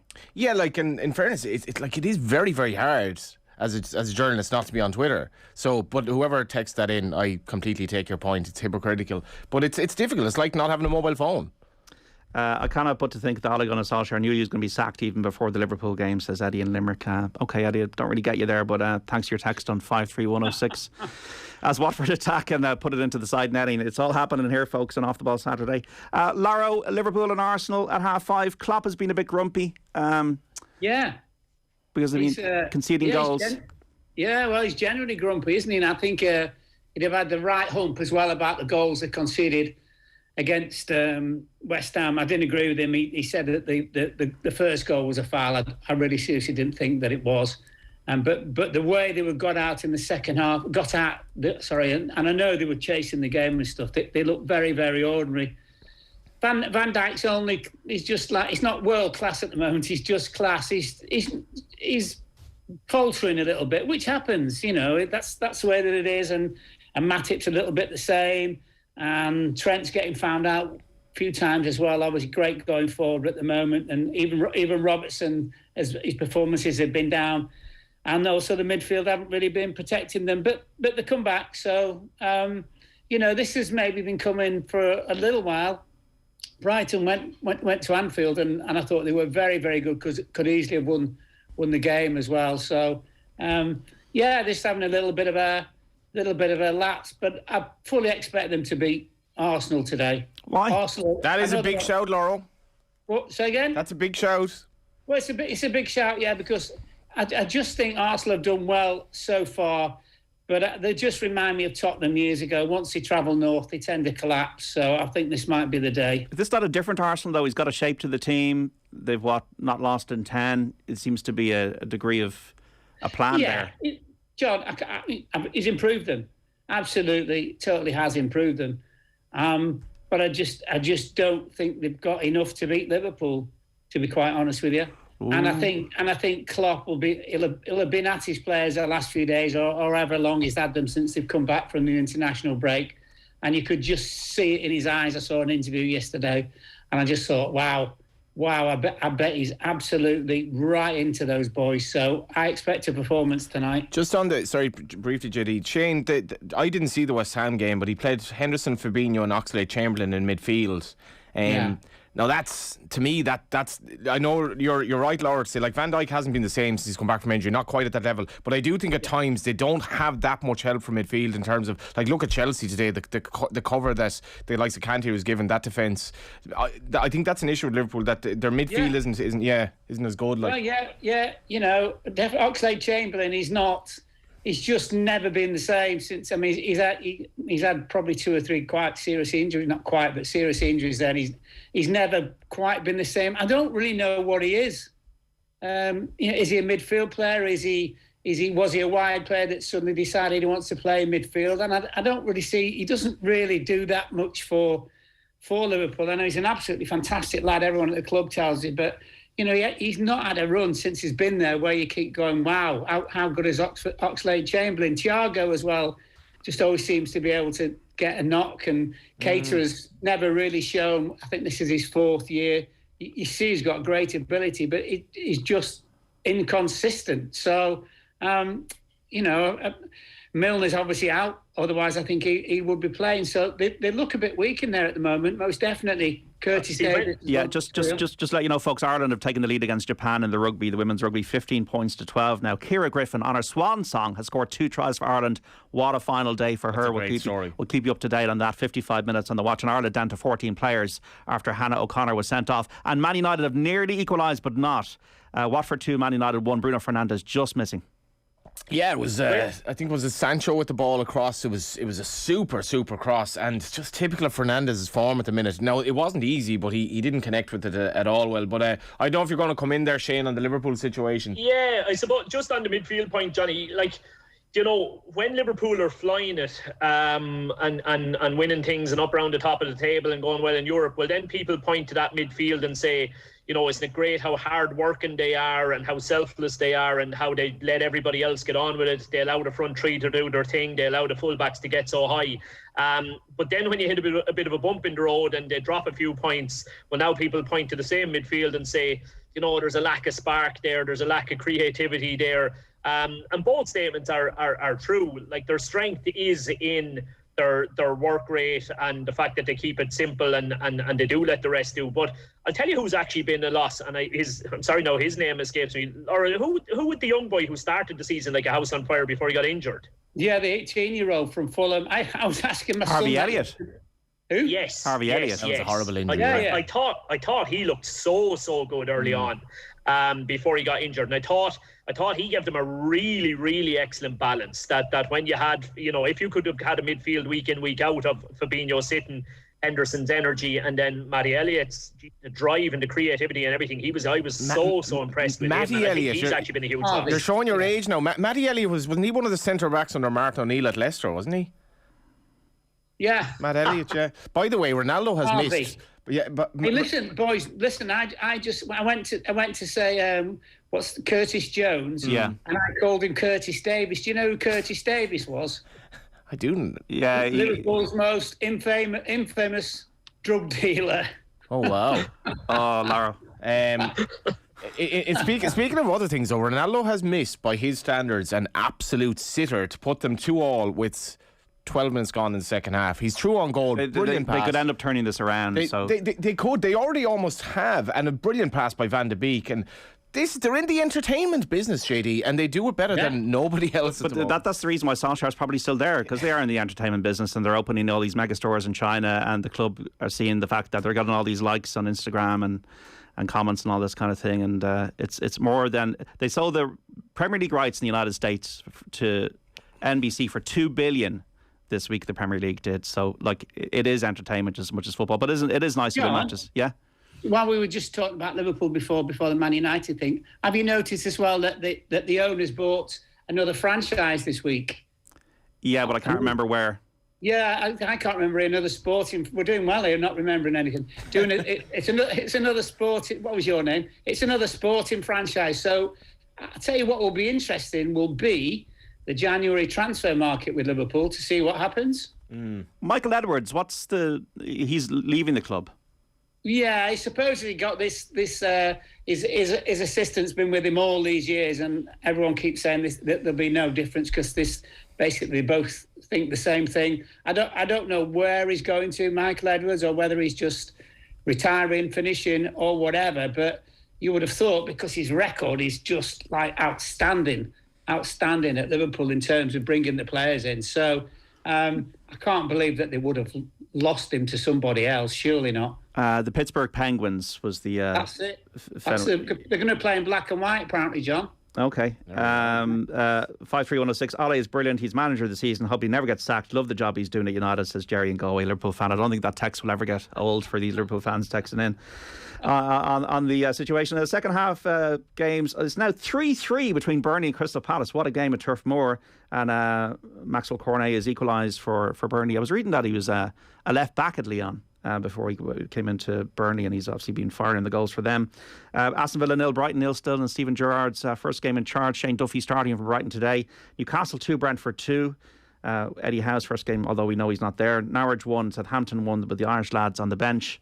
And Watford 2, Manchester United 1 now. Donny van de Beek pulling one back. Wolves have scored. Wolves 1, West Ham United 0. Bruno Lage doing a good job at Wolves, I feel. And Raul Jimenez has scored at Molineux. Shane, on Arsenal, Emile Smith-Rowe is really flourishing. You can see what they're trying to do with the two holding players, although Lokonga and Maitland-Niles was the last day. Me and Gabriel as well into the team and defensively, but they're going to have a real test in the first 20 minutes. If they can overcome, I suppose, the first whirlwind, then they might have a squeak. They might. Look, they're certainly moving in the right direction. I'm pretty sure I can remember us having a chat on the show here, not so long, where we were speaking about Mikel Arteta in similar enough vein to the way we were speaking about Solskjaer. He was kind of getting that close to the exit door, but he's definitely turned it around. And it's the young boys that are really stepping up to the plate for them with Smith Rowe and Saka. Again, Saka goes under the radar a little bit. He's really is a super bit of stuff as well. And yeah, they've absolutely shot up the table. They really have. As you were talking about there, I brought the table up and I kind of was shocked myself to see just how high they have managed to get. And with Lawro, I can't see them getting anything out of today's game, if I'm perfectly honest. You're both wrong on this one. No, I can't see it, Johnny. Liverpool, particularly when they have a bee in their bonnet. I think Klopp will have them absolutely firing 100% today, and I'd be on Liverpool on this one all day long, to be honest. It's a great game to look forward to, because I think Liverpool are showing vulnerabilities that maybe weren't kind of apparent earlier on in the season. Particularly, as Lawro says, like they for so long could say, if we've one-on-one with Van Dijk, we're fine. So they could trust the defensive situation, that even if we leave them a little bit exposed, Van Dijk is that good, he'll get us out of jail. He's not quite at that level anymore. And I was just reading online here, maybe it'll be that Jones will come into the midfield, because I think that is a key issue. And Thiago hasn't worked out, he's been injured a lot, hasn't really played that well. I think Arsenal will sense blood today, and I'd give them a really good chance of getting something out of that game. Yeah, I think it'll be a draw, just to get in the middle of all of it. Harry Maguire's has been booked for a clumsy challenge on Saturday there. So Watford 2, Manchester United 1, 62 minutes on the watch. Brentford, subject to VAR, have scored again at Newcastle. That is some game. Wow. Absolutely unbelievable game. So 3-2 at St James's, 3-3 between Burnley and Crystal Palace. Stephen Kenny, Mark Lawrenson, just before you let you go, what's your verdict after the whole World Cup qualifying campaign? Are you a fan of his style? Do you think we're going the right way? Well, the thing is, John, he's got better, and it looks like he's unearthed one or two players who we think could go on to be really, really good. I have to confess, I haven't seen that many of the games. I like the fact that he's not changed the way that they were going to play when he was under all that pressure whatsoever. The players most definitely are playing for him. There's no argument about that. We started to score a few goals. Obviously, I think we get 9 or 8 points, obviously, which was nowhere near in terms of getting out of the group to the competition. But I would keep him and just and say to him, just keep going. But obviously, in the next qualification competition, we have to do so much better. But I think it'd be a daft idea now to say thanks but no thanks and jettison him out of the job. Yeah, Curtis Jones is out of this game, just to let you know, folks. Shane Duffy's revival has been something else, Mark. I feel one of the stories of the year. Doing well at Brighton, back in the team there, a really good manager in Potter. Defenders regaining form, is it something that you go through those patches in your career that you're out of form, you're in form? Because obviously he had a bit of a nightmare at Celtic, but he's really come back into it now. Yeah, it just didn't work at Celtic, and yet you'd think, because the pace is nothing like it is in the Premier League, you thought he would be absolutely fine. But I think Duffy's one of those who really likes the pressure of defending. He's what I would call a head it, kick it centre back. No messes, no thrills. Horrible to play against. And I think it's a bit like anything, John. I think it's like when you come home and you're in the chair that you always love, etc. There's a feeling of comfort. There's a feeling that gives you confidence, etc. And don't forget as well, on quite a few occasions already this season, that Brighton have played with 4 at the back as opposed to the 3. So no, he's done really, really well. Listen, he knows the game, doesn't he? That's a great thing about him. The boy alongside him is a good player as well. So as you mentioned about the manager, although people are going a little overboard with him in terms of he could manage a big club, etc., etc. But it's a really, really good fit for him, isn't it? And you've seen his performances for the Republic, and of course he nicks you the odd goal as well, doesn't he? Yeah, well, we're relying on him a bit too much at the moment. Van de Beek nearly, It's a clumsy challenge, but it's not a particularly dangerous challenge. But he connects with his knee. It's a forceful challenge, and it could. I'm not surprised if I'm not sure who the Watford player is here, but it could be a bad enough injury because of the way that Sarr again. Yeah. So the force on his leg here, but Van de Beek, it's not a malicious challenge at all. It's just clumsy, and he should get a yellow card. I presume he's not going to get any more than that. But it was a heavy hit. You can just see JD. He forces. They're showing the goals again now. He forces through in an awkward kind of situation, but it's an interesting time in the game here. 25 to go. Lawro, thanks so much. Enjoy tonight. I shall try. Okay, Mark Lawrenson there, ahead of Liverpool and Arsenal. We'll get the teams from Anfield shortly, and that just keep you up to date in the Premier League scores. Aston Villa 0, Brighton 0. It is Burnley 3, Crystal Palace 3. What a game at Turf Moor. And Newcastle 2, Brentford 3. That goal has been confirmed for Frank Onyeka for Brentford. It's Norwich 1, Southampton 1. It is Watford 2, Manchester United 1, as we were discussing there. And Wolves 1, West Ham United 0. In the Championship, finished earlier on, Sheffield United 0, Coventry 0. Bristol City lead Blackburn by a goal to 0. It is Fulham 2, Barnsley 0. Mitrovic on the mark yet again. It is Huddersfield 1, West Brom 0. Hull 2, Birmingham 0. Middlesbrough 1, Millwall 1. It is Preston 1, Cardiff 2 now. Reading 0, Nottingham Forest 1. Stoke 1, Peterborough 0. And Swansea 1, Blackpool 0. And in Scotland, these latest scores coming in: Dundee United 0, Aberdeen 0. It is Motherwell 2, Hearts 0. And St Mirren 0, Livingston 0. Just to let you know as well, the rugby, England are playing South Africa, that match at Twickenham, and the latest score, England 17 points, South Africa 12. And in the Irish rugby, the women's team taking on Japan, and this game has turned, and Ciara Griffin has scored 2 tries, and Ireland lead Japan by 15 points to 12. In the golf, we had earlier on Rory McIlroy shooting at 67 in the third round of the DP World Tour Championship. He's gone to 14 under par. He will take a one-shot lead into the final round tomorrow. That'll be obviously underway early doors. So 14 under for McIlroy, 13 under for Sam Horsfield, 12 under Robert McIntyre and Alexander Bjork. And among the pack on 11 under par is Shane Lowry, who shot 71 today. And a Plutar under Rachel Blackmore has won the big race of the day, the Betfair Chase at Haydock, by 22 lengths. The price of 11 to 10, the favourite, defeating Royal Pagaille. So win for Henry de Bromhead and Rachel Blackmore over at Haydock. Off the Ball Saturday on News Talk is back after this. Football on Off the Ball. With Sky. Don't miss Man City versus Everton on Super Sunday. Live only on Sky Sports.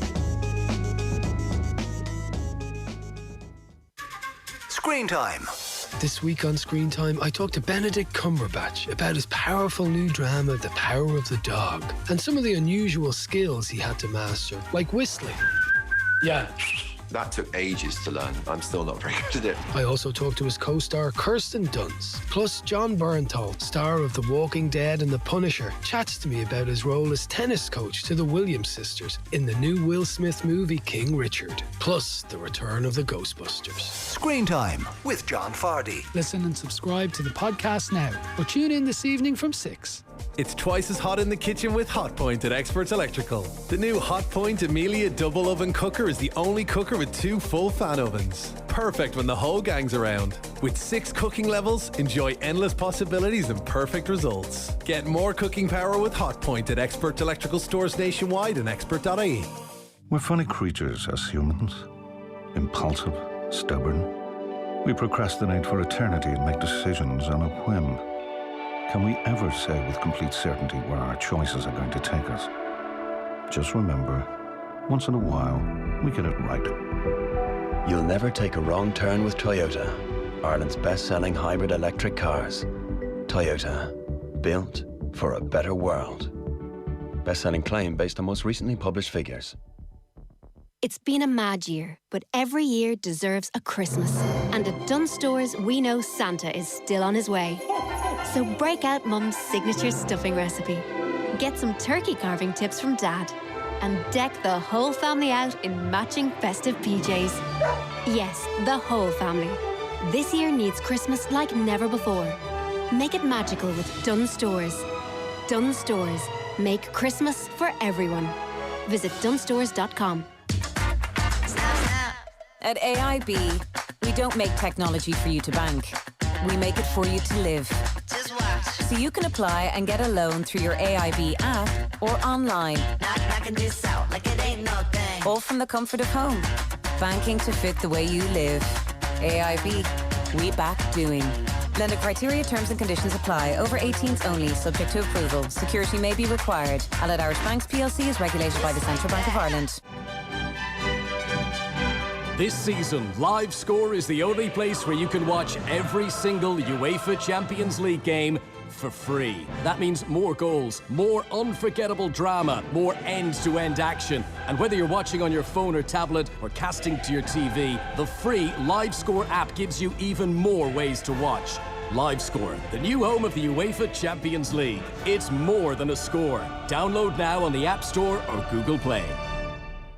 Deck the halls this Christmas with totally unlimited Air Fibre broadband. Our strongest, most reliable broadband connection. Straight to the heart of your home. For just $34.99 a month, stream the latest movies, game to your heart's content, and download your favourite music. With Ireland's #1 broadband provider. Call 1-800-500-300, go in store, or visit air.ie. Air. Let's make possible. Subject to availability. Pricing refers to Air Gigabit Fibre 150 meg. For full terms and conditions, go to air.ie/gigabit fibre.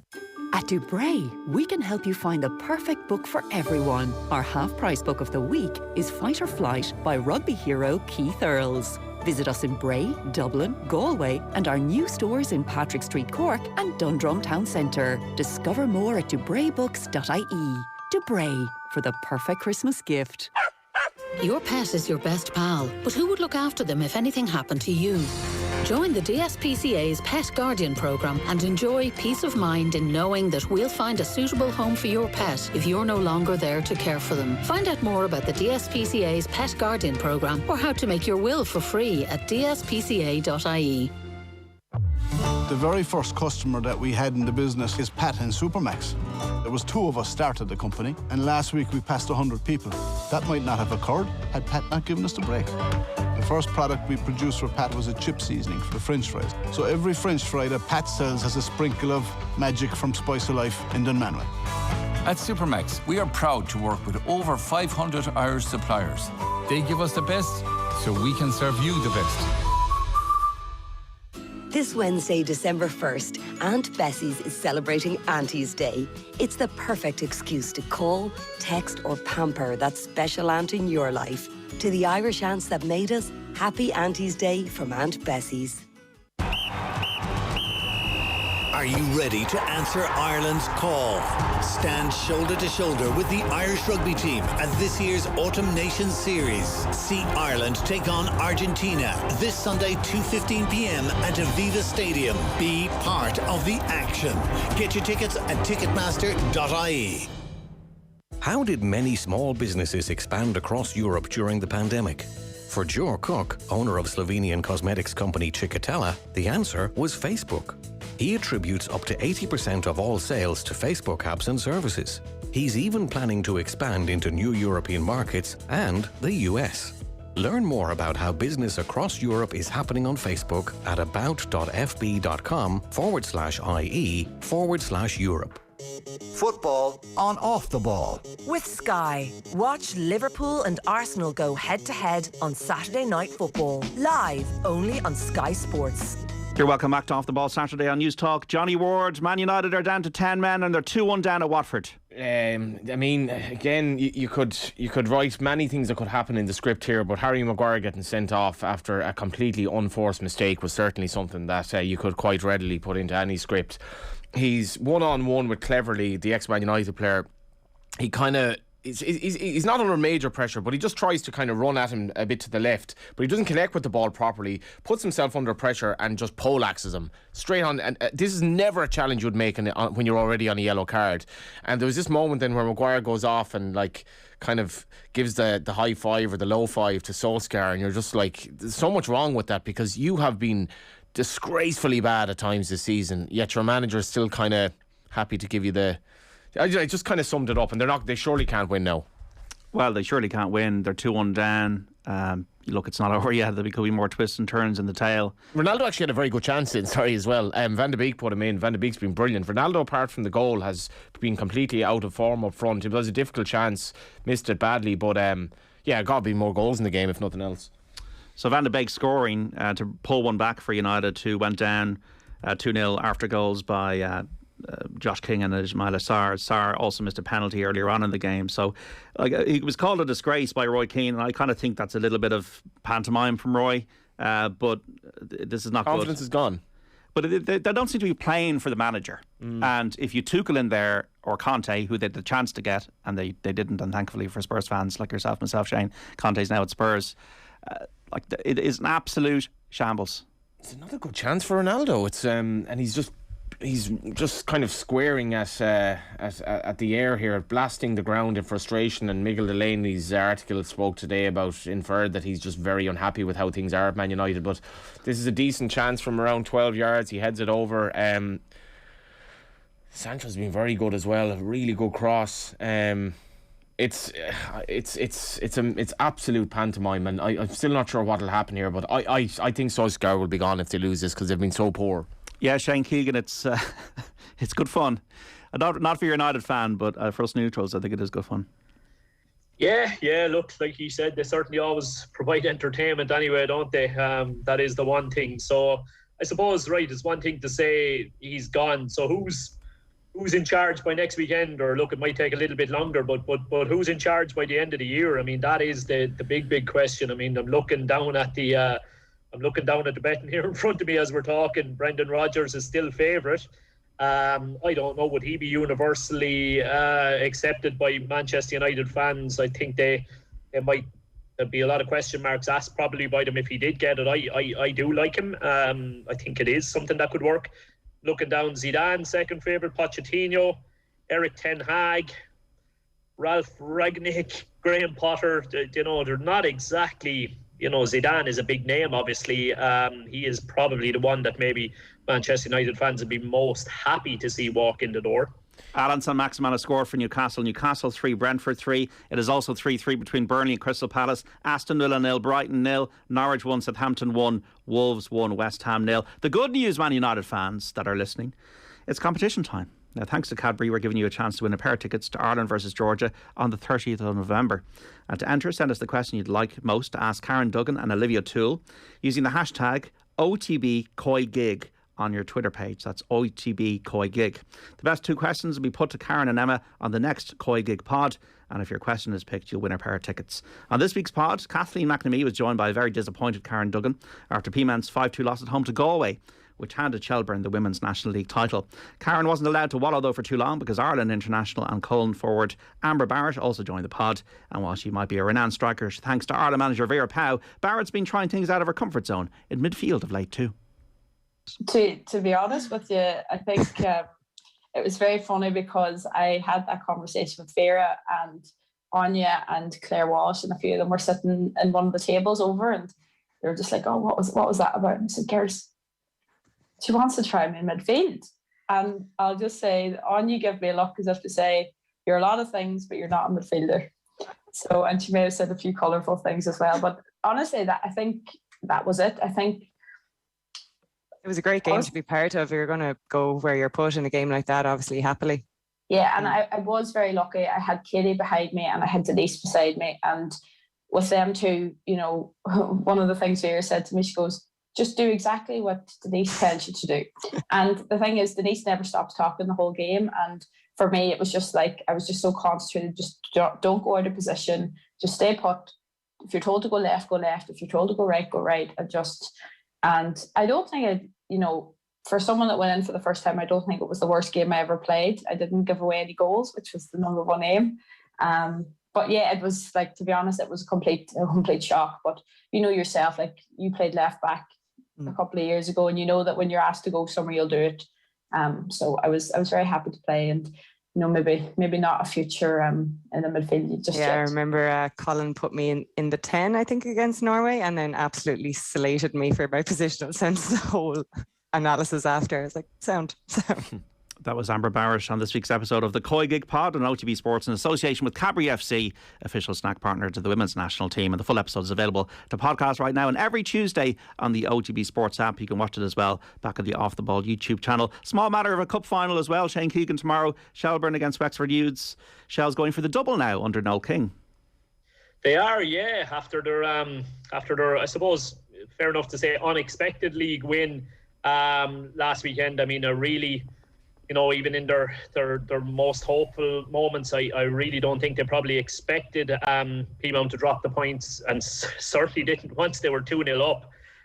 So there was a remarkable turnaround for them to go and win it last weekend. Look, they are a very, very good side. From I'd be keeping an eye. I wouldn't be an expert in the area, but I'd be keeping an eye on it at the same time, mainly because the Wexford Youths women's team were always so strong. When I was down at Wexford Youths, I would have attended a couple of cup finals with Mick Wallace that the Wexford Youths women's team would have been playing in, and I know a few of the players. So that's I can safely say where my who I'm going to be shouting on for tomorrow. But it is a very, very strong Shells team, to be fair to Noel King, he's done a very, very good job with them. They've got some really, really good players there. So there's no doubt in kind of leadership of Pearl Slattery and going forward. I heard a great interview that Joe did with Saoirse Noonan, I think it was, the other night. But this Wexford team, it's a very much of a kind of a clash of styles. Shells would be your Man City, I suppose, JD, to paint the picture. Really, really skillful team, passing patterns top notch. And some really, really good individual players in it, whereas Wexford Youths would be that bit more maybe dogged, hard-working, collective spirit. Again, maybe the sum of the parts add up to more than the parts. And to be fair to them, then they have a front two that are capable of winning them any game. Kylie is a Laois woman, and then even Ella Malloy is not a million miles away. She's a Kilkenny woman here, so she is. And it's interesting watching the two of them. I think they have nearly 30 goals between them this season, despite being separated by, I think it's about 17 years in age. I think Ellen is 17 now, and Kylie is 33 or 34. But they're two fantastic players, and they'll give them a real chance in it, you know. He Noel King, he'd be do well as well to concentrate on how well he's doing at Shells rather than making comments about how lucky Stephen Kenny would be to get a new deal. Anyway, I thought that was like, I don't know where he was getting that from. Well, look, it's his opinion. It's an opinion, yeah, and we all have opinions. We all have the right to have wrong opinions, and that was one of them. What's your opinion, Shane Keegan, on Stephen Kenny's World Cup campaign in its entirety now? Because, look, we've been quite positive in the studio and on News Talk about the way he's been managing the team and what we see as progression. But people have an opposing view, and that's completely within their rights and completely legitimate. What's your opinion? Look, you won't be overly surprised with my opinion, JD. Look, at the moment, you're logging, even the likes of today, you know, you're logging on you're looking, to be fair to that, the Kenny's kids' Twitter feed is fantastic. I'm flicking down through it here. I see Jamie McGrath's after chipping the keeper from 25 yards to score. You have 3 goal scorers in that Preston v Cardiff game. All 3 of them are Irish players. One of them is an under-21 international that I watched, been very impressive in Tala the other night in the under-21 game. You have Conor Noss after coming on to make his Bundesliga debut this evening. There's so much exciting stuff happening around the place at the moment. And like, the simple fact is, Jeddy, nobody, no man, woman or child walked out of the Aviva after the Portugal game without a smile on their face. Every single person who walked out of there was walking out of there with a smile on their face. And things are in a very, very, very good position at the moment. There's no doubt. You know, you look at the attendance at the game, you look at recent results, and I know it took a while to come, but you cannot have a revolution overnight. And you know, this was always going to take time. And it's grand to be able to sit here and say it now that the results have turned a bit of a corner. But, you know, I don't think any of us who knew what Stephen was made of and knew what Stephen was going to try and do expected it to be a click of the fingers. I was at pains. I kept saying at the start, like, you were asking to be such a shift in philosophies that it couldn't possibly happen without some serious kind of, you know, ups and downs along the road, and obviously a lot more downs than ups at the beginning of it. But we're getting there, and it's still not all going to be smooth plain sailing. It's definitely not. There will be more bumps in the road, that's for sure. But look, I don't know when Stephen's tenure is going to finish. Obviously, there's a lot of talk around the contract at the moment. I think Stephen will continue. I would like to think Stephen will be the Irish manager for the next 2, 3, 4 years, and I think at the end of his tenure, I think we'll look back on it as something that was incredibly successful and a major change in direction for Irish international football. He should be sacked now. He'd be lucky to get 2022 if I were in charge anyway. I think, Johnny, that's a little bit sarcastic. We've got a team news in from Liverpool and Arsenal. This is a 5:30 kick-off in the Premier League, and we've got Shane Pennington there. Yeah, good afternoon, John. And Liverpool have made 2 changes from the side then who lost at West Ham last time out. Konstantinos Mimikas and Thiago both come in to start. They replace Andy Robertson and the injured Jordan Henderson, who is on a very youthful looking bench. And I'm just looking at Liverpool's bench actually, and there's only 38 Premier League appearances, with 25 of them coming as starts. So it is a very youthful bench for Liverpool, and I'd imagine the 11 out on the pitch have obviously got to try and get the job done this afternoon. Whilst for Arsenal, Mikel Arteta's made just 1 change from the side. They beat Watford 1-0 last time out, and that's Thomas Partey coming back into the midfield. He replaces Ainsley Maitland-Niles. Should be an interesting game, this one. Yeah, thanks, Shane. 5:30 kick-off, Liverpool and Arsenal at Anfield. Johnny, Rovers, what's your report card on them for the season? You got Jack Byrne, you were talking to me yesterday in the show. Yeah, I've never been as excited about the League of Ireland campaign next year. As a Galway United fan, it pains me that we're spending another season in the first division with the likes of Cork City and some other sort of biggish enough names. But like I was watching, I don't know if you watched the game last night, Shane, but like Gary O'Neill wasn't playing. Which for me, like Gary O'Neill will be on my Shamrock Rovers teams, but he hasn't necessarily been playing all the time at the moment, and I think Stephen Bradley's conscious of the fact that they're cantering to the league, and I think Gary's a fantastic player. You look at some of the play that Danny Mandrayu, Dylan Watts and Graham Burke produced last night, and then you bring in Jack Byrne, who should be at the peak of his powers, and I'm just thinking, like, I honestly can't remember the last time I watched a Shamrock Rovers game and I didn't think it was a good game to watch. Like, their football they're playing is so good at times. You throw Jack into the mix. I presume they'll be bringing some of the kids they brought on as well. Like, one of my criticisms of Rovers this season was they didn't play as many kids as I would have liked. But young Conor Noonan coming in last night, and I'm basing this on watching him for a few minutes. He looks like he can play. Amako up front, I think he's going to be a proper footballer.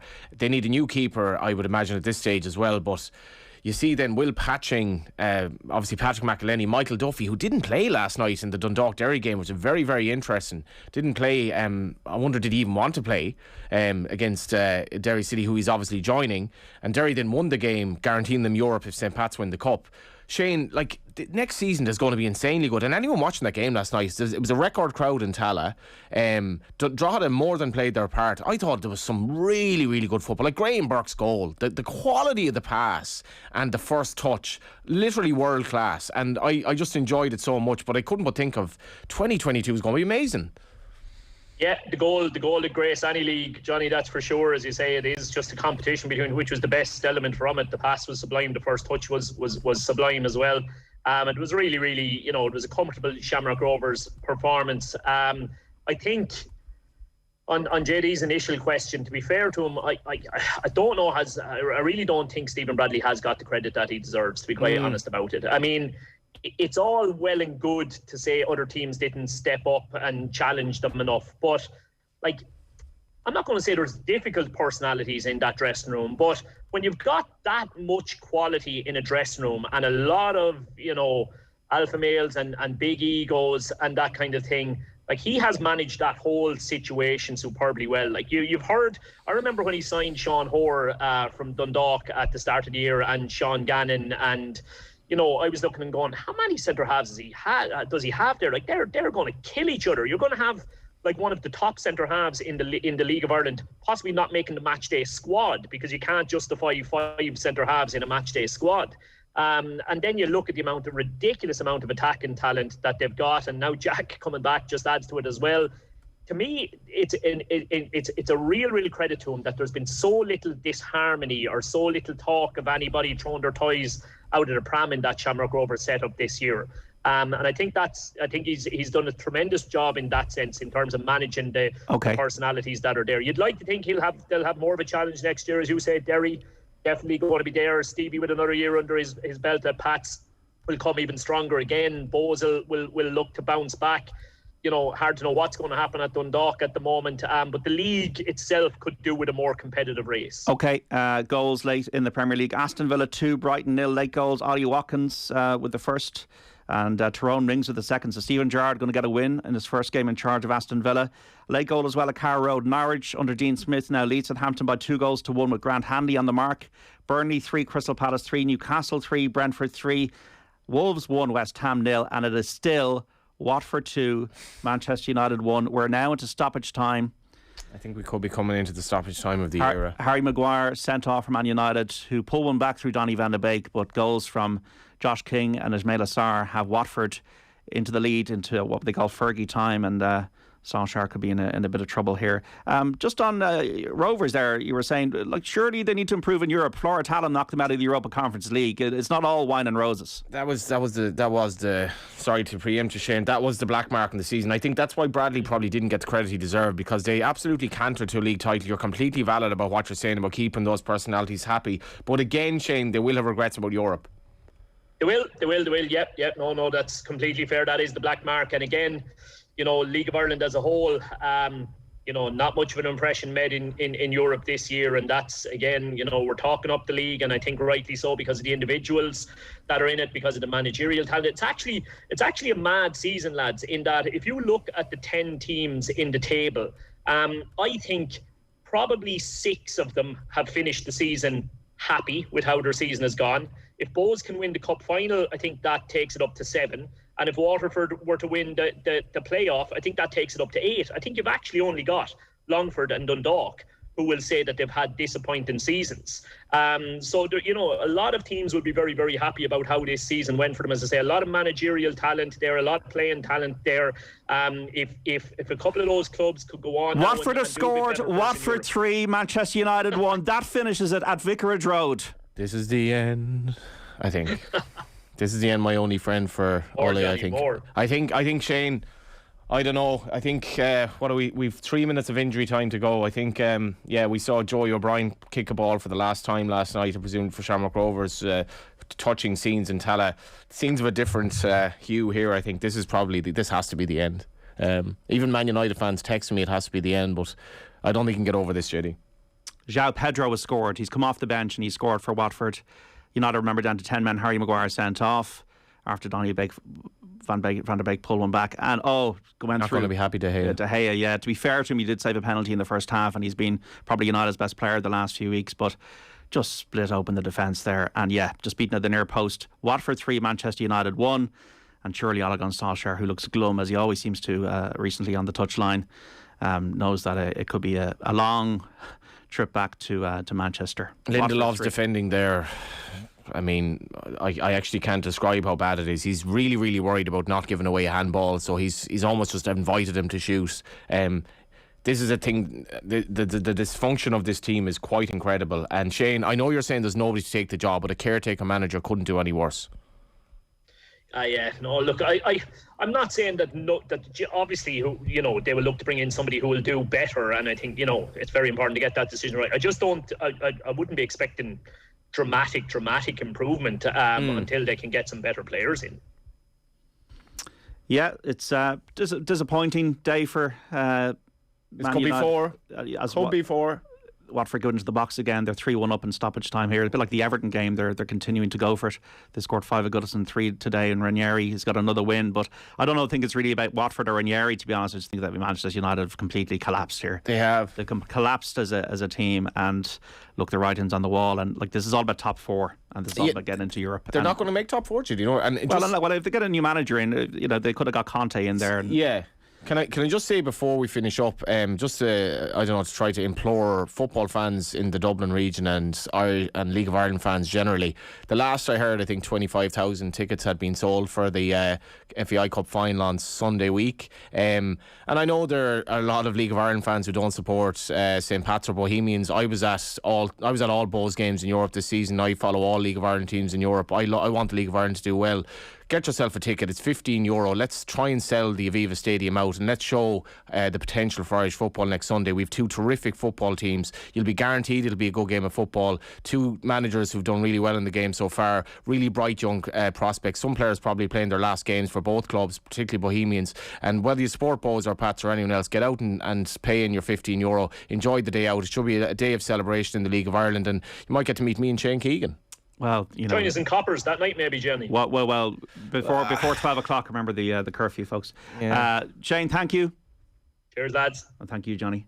Thanks, Shady. Enjoy the weekend. Man United 12 points behind Chelsea now, just about to go full time there at Vicarage Road.